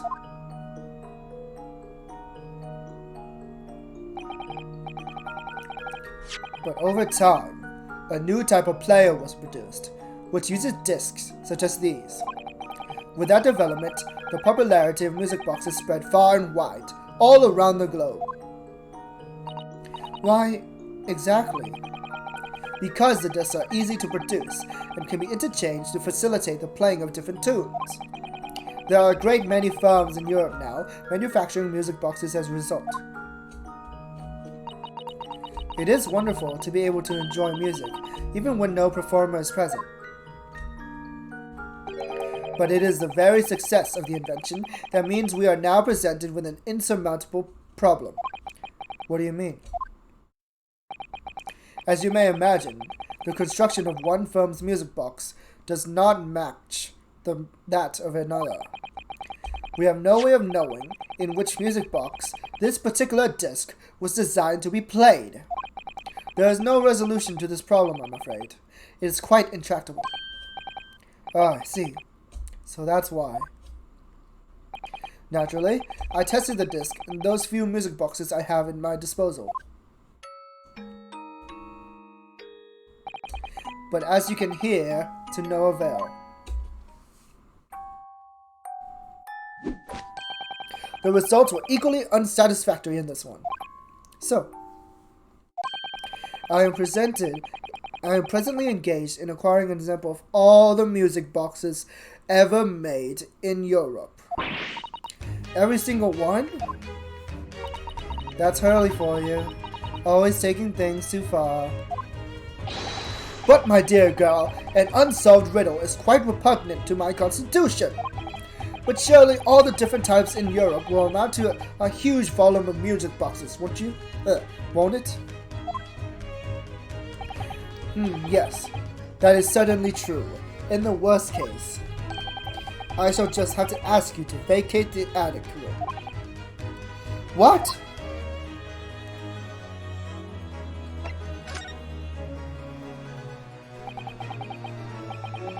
Magnus McGilded. Not a name I expected to hear so soon. Yes, it's only been 2 months since that grisly case.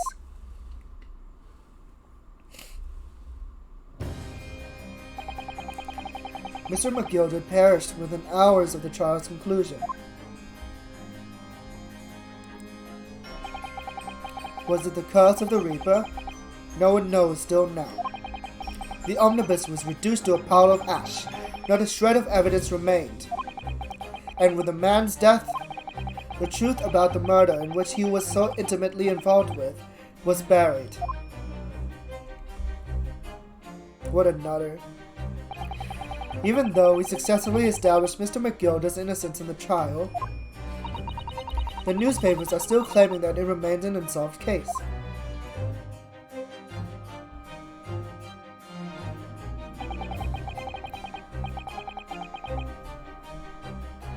The murder of the brickmaker, Mr. Thrice-Fired Mason.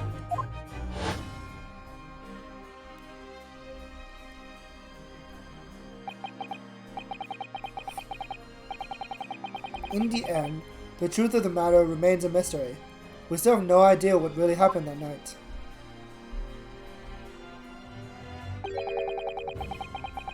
And although Mr. McGilded was found not guilty through my defense, I still don't know if that was the right judgment or not.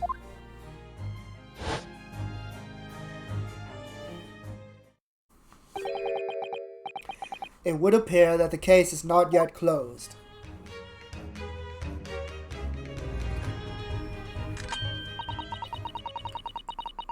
Well, it's time I started getting things ready for dinner, I think. Ginny will be here before long. Thank you, Iris. Oh, well, you must let me help you then. Of course, Susie. There's plenty to do. I think I shall investigate the condition of my faithful performing partner. Now then, where did I leave it? Let this be a lesson to you, Mr. Holmes. Never leave anything too precious with the pawnbroker. Yes, you may be right. Oh, that reminds me of something Mr. Winterbank said before. He said that he had a manuscript of Iris's in pawn, didn't he? Did he?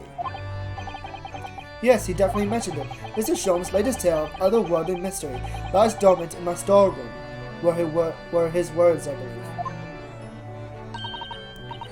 So you heard about that, didn't you? I expect you as incensed as I was. Oh yes, the idea of such a wonderful story languishing in Mr. Winterbank's storeroom gathering dust. My dear madam, I'm quite sure I told you already. The pawnbroker's storeroom is the safest place for it. More secure than a bank's vault. And what about your Stradivarius, Harley? Was that safe and secure? Well, there may be the occasional mix-up caused by a certain impetuous someone not too far from me now. Do you have any idea how long it took me to write that Baskerville story, Hurley? Oh, it sounds so exciting. The Hound of the Baskervilles.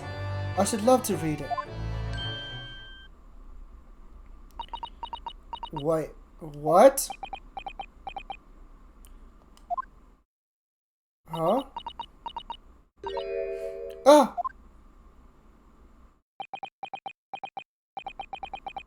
What's going on here?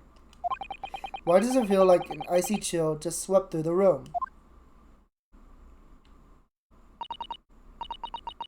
Susie, what did you just say? You said, the Hound of the Baskervilles. But, how could you know the full title? Well, that's because Mr. Sato is such a great fan of all the stories about Mr. Sholmes, of course. But Runo, the Hound of the Baskervilles, has never been published. What? When I showed Hurley the manuscript, he told me that I wasn't allowed to publish it yet. I don't understand.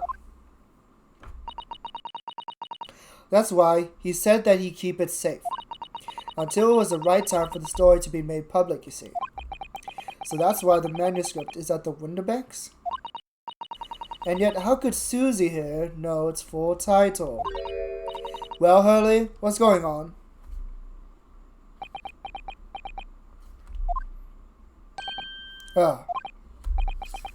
What is it, Mr. Sholmes? It would appear a guest has arrived. Miss Lestrade! This was a bad idea. I knew I weren't welcome. I'm going. No! Wait! Miss Lestrade!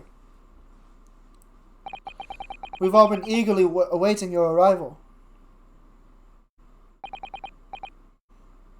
Haven't we, Iris?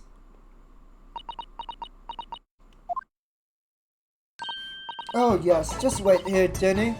We'll have everything ready in a jiffy. Come along, Susie. Right, of course. It's a pleasure to see you here, Miss Lestrade. Please, make yourself at home. Don't stand in the doorway, my dear girl. Come along in. What say you to some Mendelssohn? I won't take no for an answer. Mendelssohn it is, then.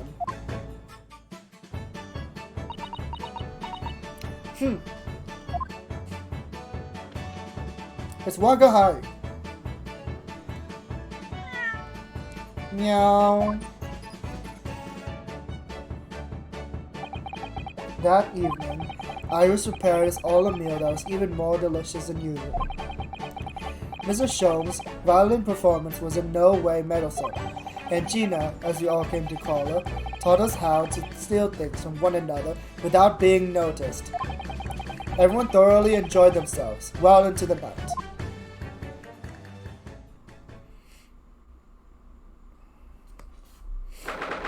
"15th April, 9:34 p.m. Naruhodo's Legal Consultancy.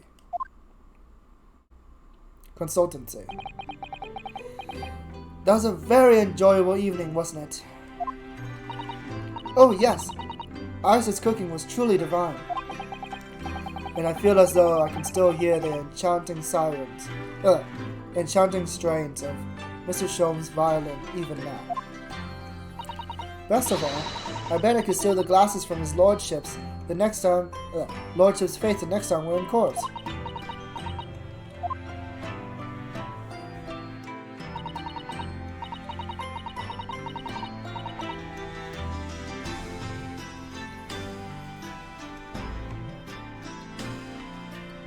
Naruhodo-san, could I consult you about something? I wonder.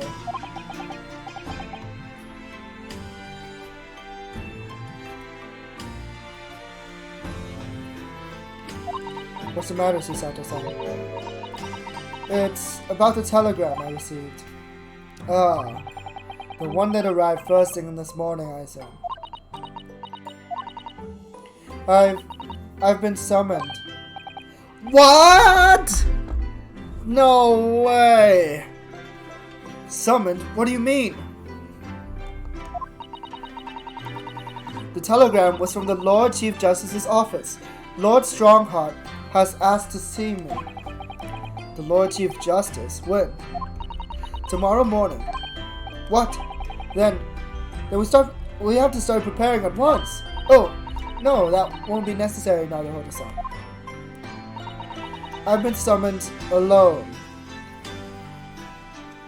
Oh no. She's gonna come back and she's gonna say, NTR, nothing to report, Naruhodo-kun. Naruhodo-san, fuck. She's gonna have nothing to report, bros. Nothing to report. Alone?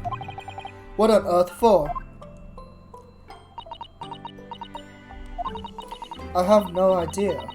I suppose I shall find out tomorrow. What's all this then? Whatever it is, it's making me feel very uneasy.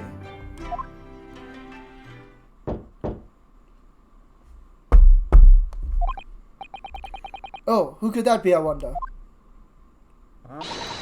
Good evening, friends. Ah, Iris. Hello again.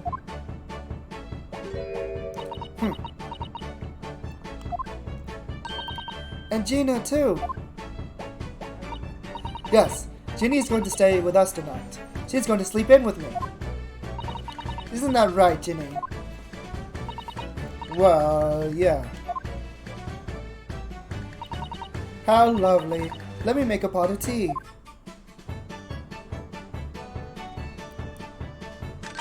You know, I've learned so much today. Oh, what in particular? All those things Jenny showed us. Wasn't it wonderful? Oh, you mean those pickpocketing techniques? We had fun trying them out on each other, didn't we? I think I've awakened a natural talent. I could earn a living from it. You might be getting ahead of yourself a little there. So what brings you up to our humble quarters at this late hour? Well, you see, I came to return this. Wait, what? Hey, that's mine! Oh, it's so annoying. Oh my, however did you... I told you, didn't I? I just have a natural talent for it. Iris literally is a child genius. So anyway, here, you can have it back. Not that I really understand why you would wear it though. Oh, thank you. Alright then, good night. Yes, good night.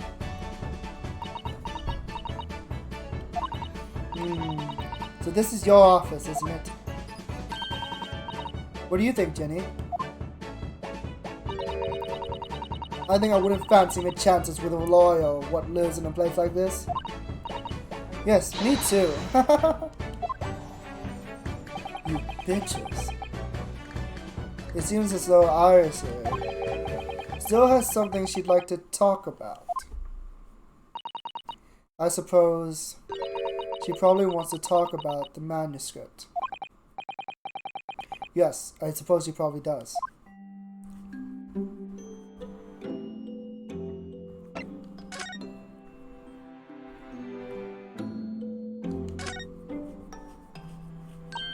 Bruno, what are you doing? Look, I'm not gonna steal nothing, alright? It's all junk anyway. Charming. I suppose I should engage our guests in conversation, really. Damn it. Take a look at this. Would you mind if I showed you this, Iris? It's just a boring old thing, really, but...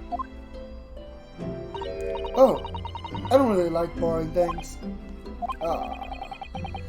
Looks like Japanese modesty is easily misinterpreted by young Western children. I mean, who does like boring things? No one wants to be shown something boring. Come to think of it, you're always introducing things with, this is boring, but it's a bad habit, you should stop it. I'll be sure to let the entire population of the Empire of Japan know on my return.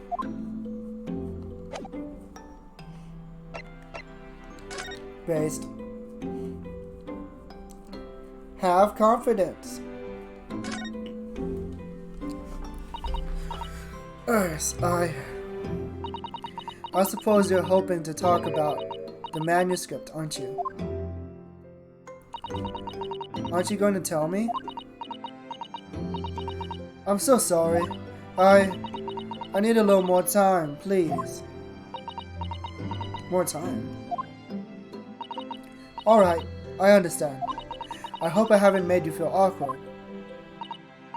Oh no, not at all, Iris, not at all. I don't know what all this is about really, but it's a story you made up, is it, Iris? The mantle script, or whatever you call it. It's not exactly a story that I made up. It's something that I read in Daddy's diaries. Daddy's. That's right.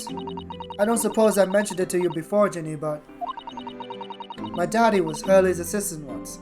His partner. Ah! They solved all sorts of strange and mysterious cases together.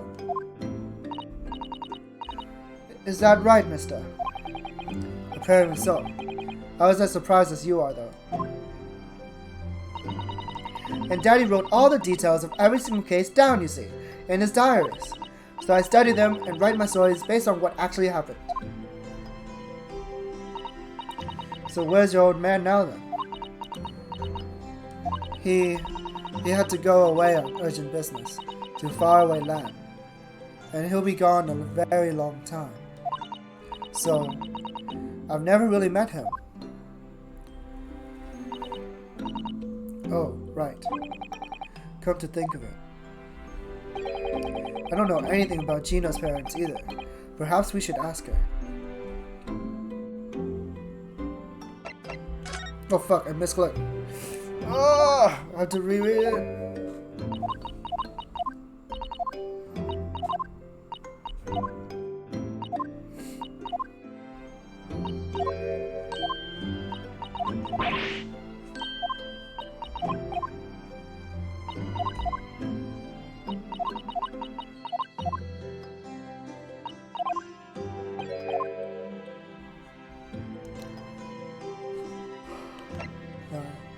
The Hound of the Baskervilles. Iris, this Hound of the Baskerville story. I take it that it's another tale inspired by your father's accounts? That's right. I thought it was fascinating. But it's different somehow. From the other cases, I mean. Oh, how? I don't really know. It must be special in some way. Because after I'd written it and showed the manuscript to Hurley, he turned as white as a sheet. It was the first time I'd ever seen him like that.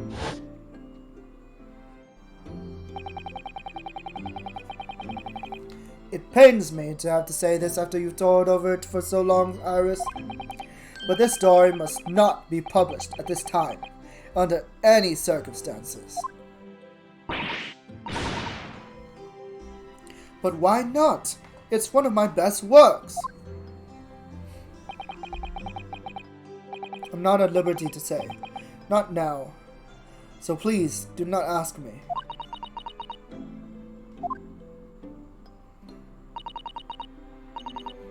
Alright then, I won't.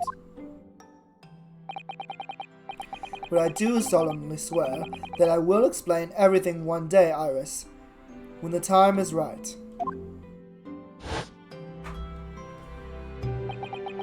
And that's how the manuscript came to be with Mr. Wonderbank, isn't it?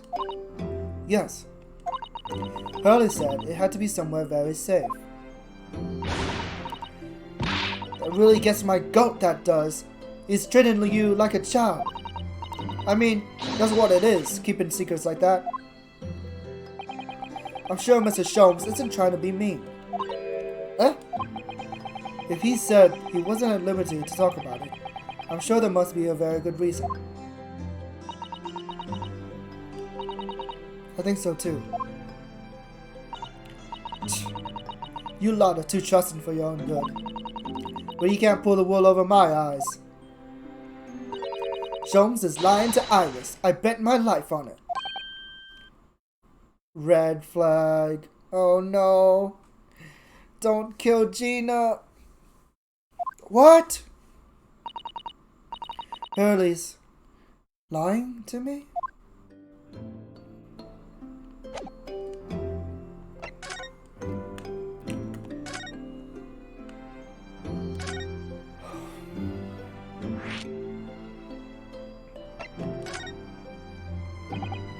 Gina, what did you mean when you said that you know Mr. Sholmes is lying to Iris? Well, he reckons he popped up that manuscript or whatever, right? Well, come on. That's obviously a load of rubbish. Oh my. Why would you think that, Gina? It's simple. If that story was really an old Winterbank story, there's no way someone from halfway around the world, in other words, you, could know about it.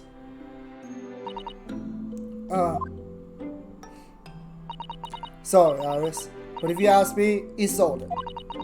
Without telling you. But Early would never do something like that. I'm sure of it.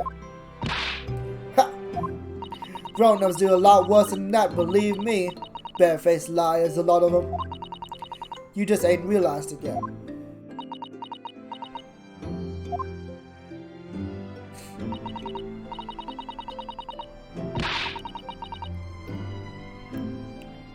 I'm telling you, that manuscript ain't at Winterbank's.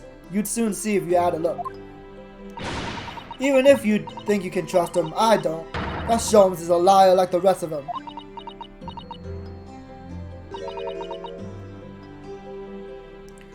If I'm honest, I have wondered if Hurley's telling me the truth sometimes. See? Oh, but I don't mean that I think he sold it. I mean that I sometimes wonder if he might have hidden my manuscript somewhere I don't know. Even though it's wrong of me to doubt him. Don't be too hard on yourself, Iris.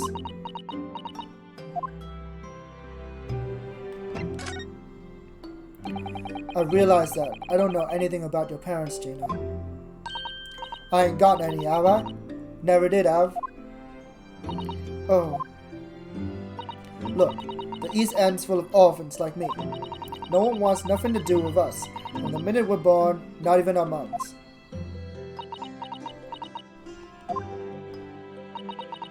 But we all stick together. The older ones look after little ones and make sure they get by. So that's why you're a pickpocket. Nah, diving's my life. I love it.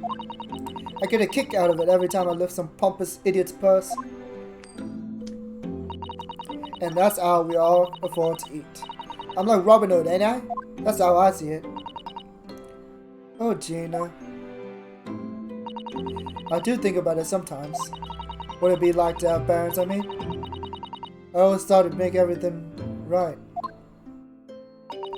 But having listened to what Iris just said, it sounds like having parents ain't always easy either. Oh. I mean, if you know you never had them, you don't feel like you're always wanting to meet them. It's true. I do want to see Daddy so much. Oh, Iris.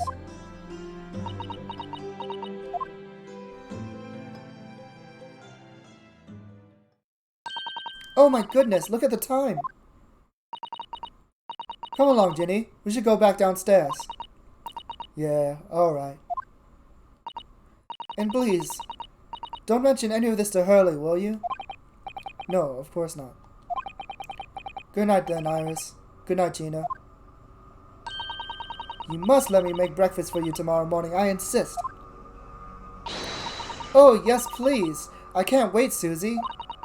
Good night, then. Iris. It sure is easy to forget, isn't it? Sometimes she speaks just like an adult, but deep down, she's still just a child. Well, I think it's time that I turned in for the night too, Naruhodo-san.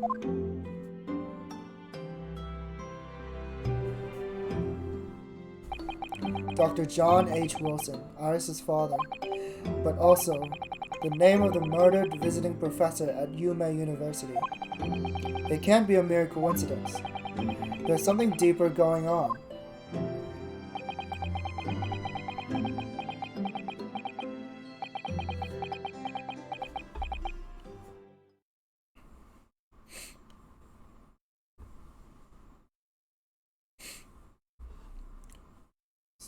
Naruhodo. Mr. Naruhodo. That voice. That's Mr. Sholmes. What's going on? It's the middle of the night. It's Miss Lestrade. She's gone. Gina? She was supposed to be sleeping in Iris' room, but her bed is empty. Well, she's an independent young woman. She probably decided to go home, no? I think not. From speaking to her before she retired, I received the distinct impression that she was looking forward to breakfasting with Miss Susato. No, I don't believe the girl has gone home, but I've been waiting for over an hour now. Over an hour? Oh. If you'll indulge me, look out of the window, my dear fellow. What's this about?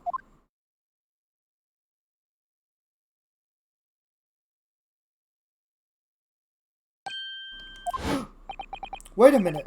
Why is there a light on at this time of night? That's Mr. Winterbank's pawnbrokery. Mr. Winterbank's... Oh no! It's simple. If that store really was an old Winterbank storeroom, there's no way someone from halfway around the world, in other words, you, could have known about it. Sorry, Iris, but if you ask me, he sold it. Without telling you. Regina have gone. It seems you have some knowledge of the situation, Mr. Naruhodo. Sorry? Oh, no. No, not really.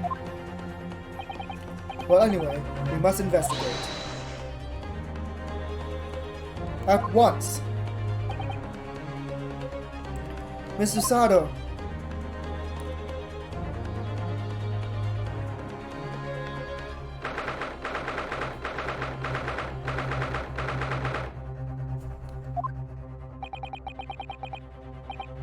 The door to Winterbanks. It's open. And the lamp is burning. It must be Gina, isn't it? Let us hope it's nothing more sinister. What? Come, there's not a moment to lose. Clearly something is afoot inside.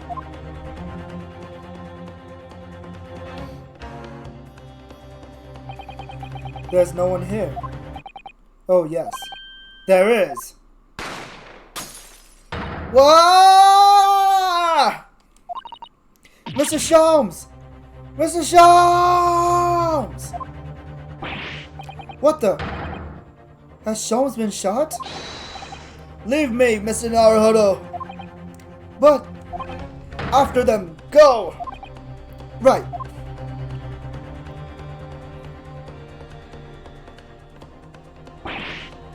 Blast! I've lost them! Oh shit, I misclicked. Hello, what have we here? The alarm was just raised from this pawnbroker, sir. Would you know something about that? Officer, come with me. It's my friend, Mr. Sholmes. He's been shot! Shot! With the policeman close behind me, I ran back to Winterbanks.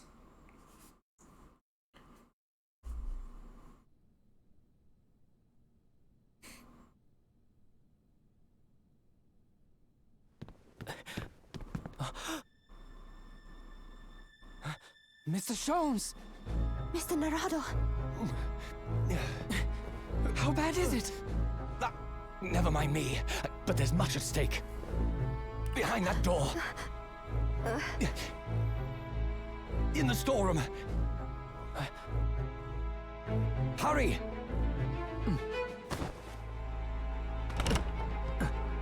Oh no. This is your bye.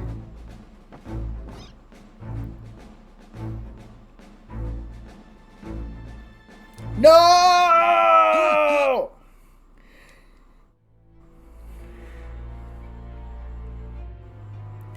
No! It's Gina! Gina! Alright. This is a good place to stop.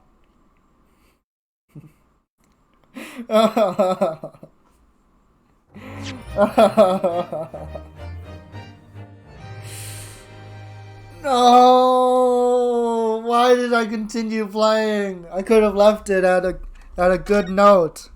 Why? Why did I do this? Alright. Alright.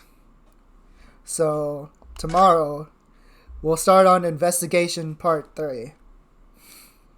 Oh boy, I wonder what happens. Ever since I saw Mr. Winterbank point the gun at his own head, I pretty much expected him to be hurt in some capacity. So I'm not surprised at all that he was shot. Unfortunately, though, I do wonder about Gina. She wouldn't be killed, right? She's a Sherlock Holmes character. They wouldn't kill her, right? I don't know.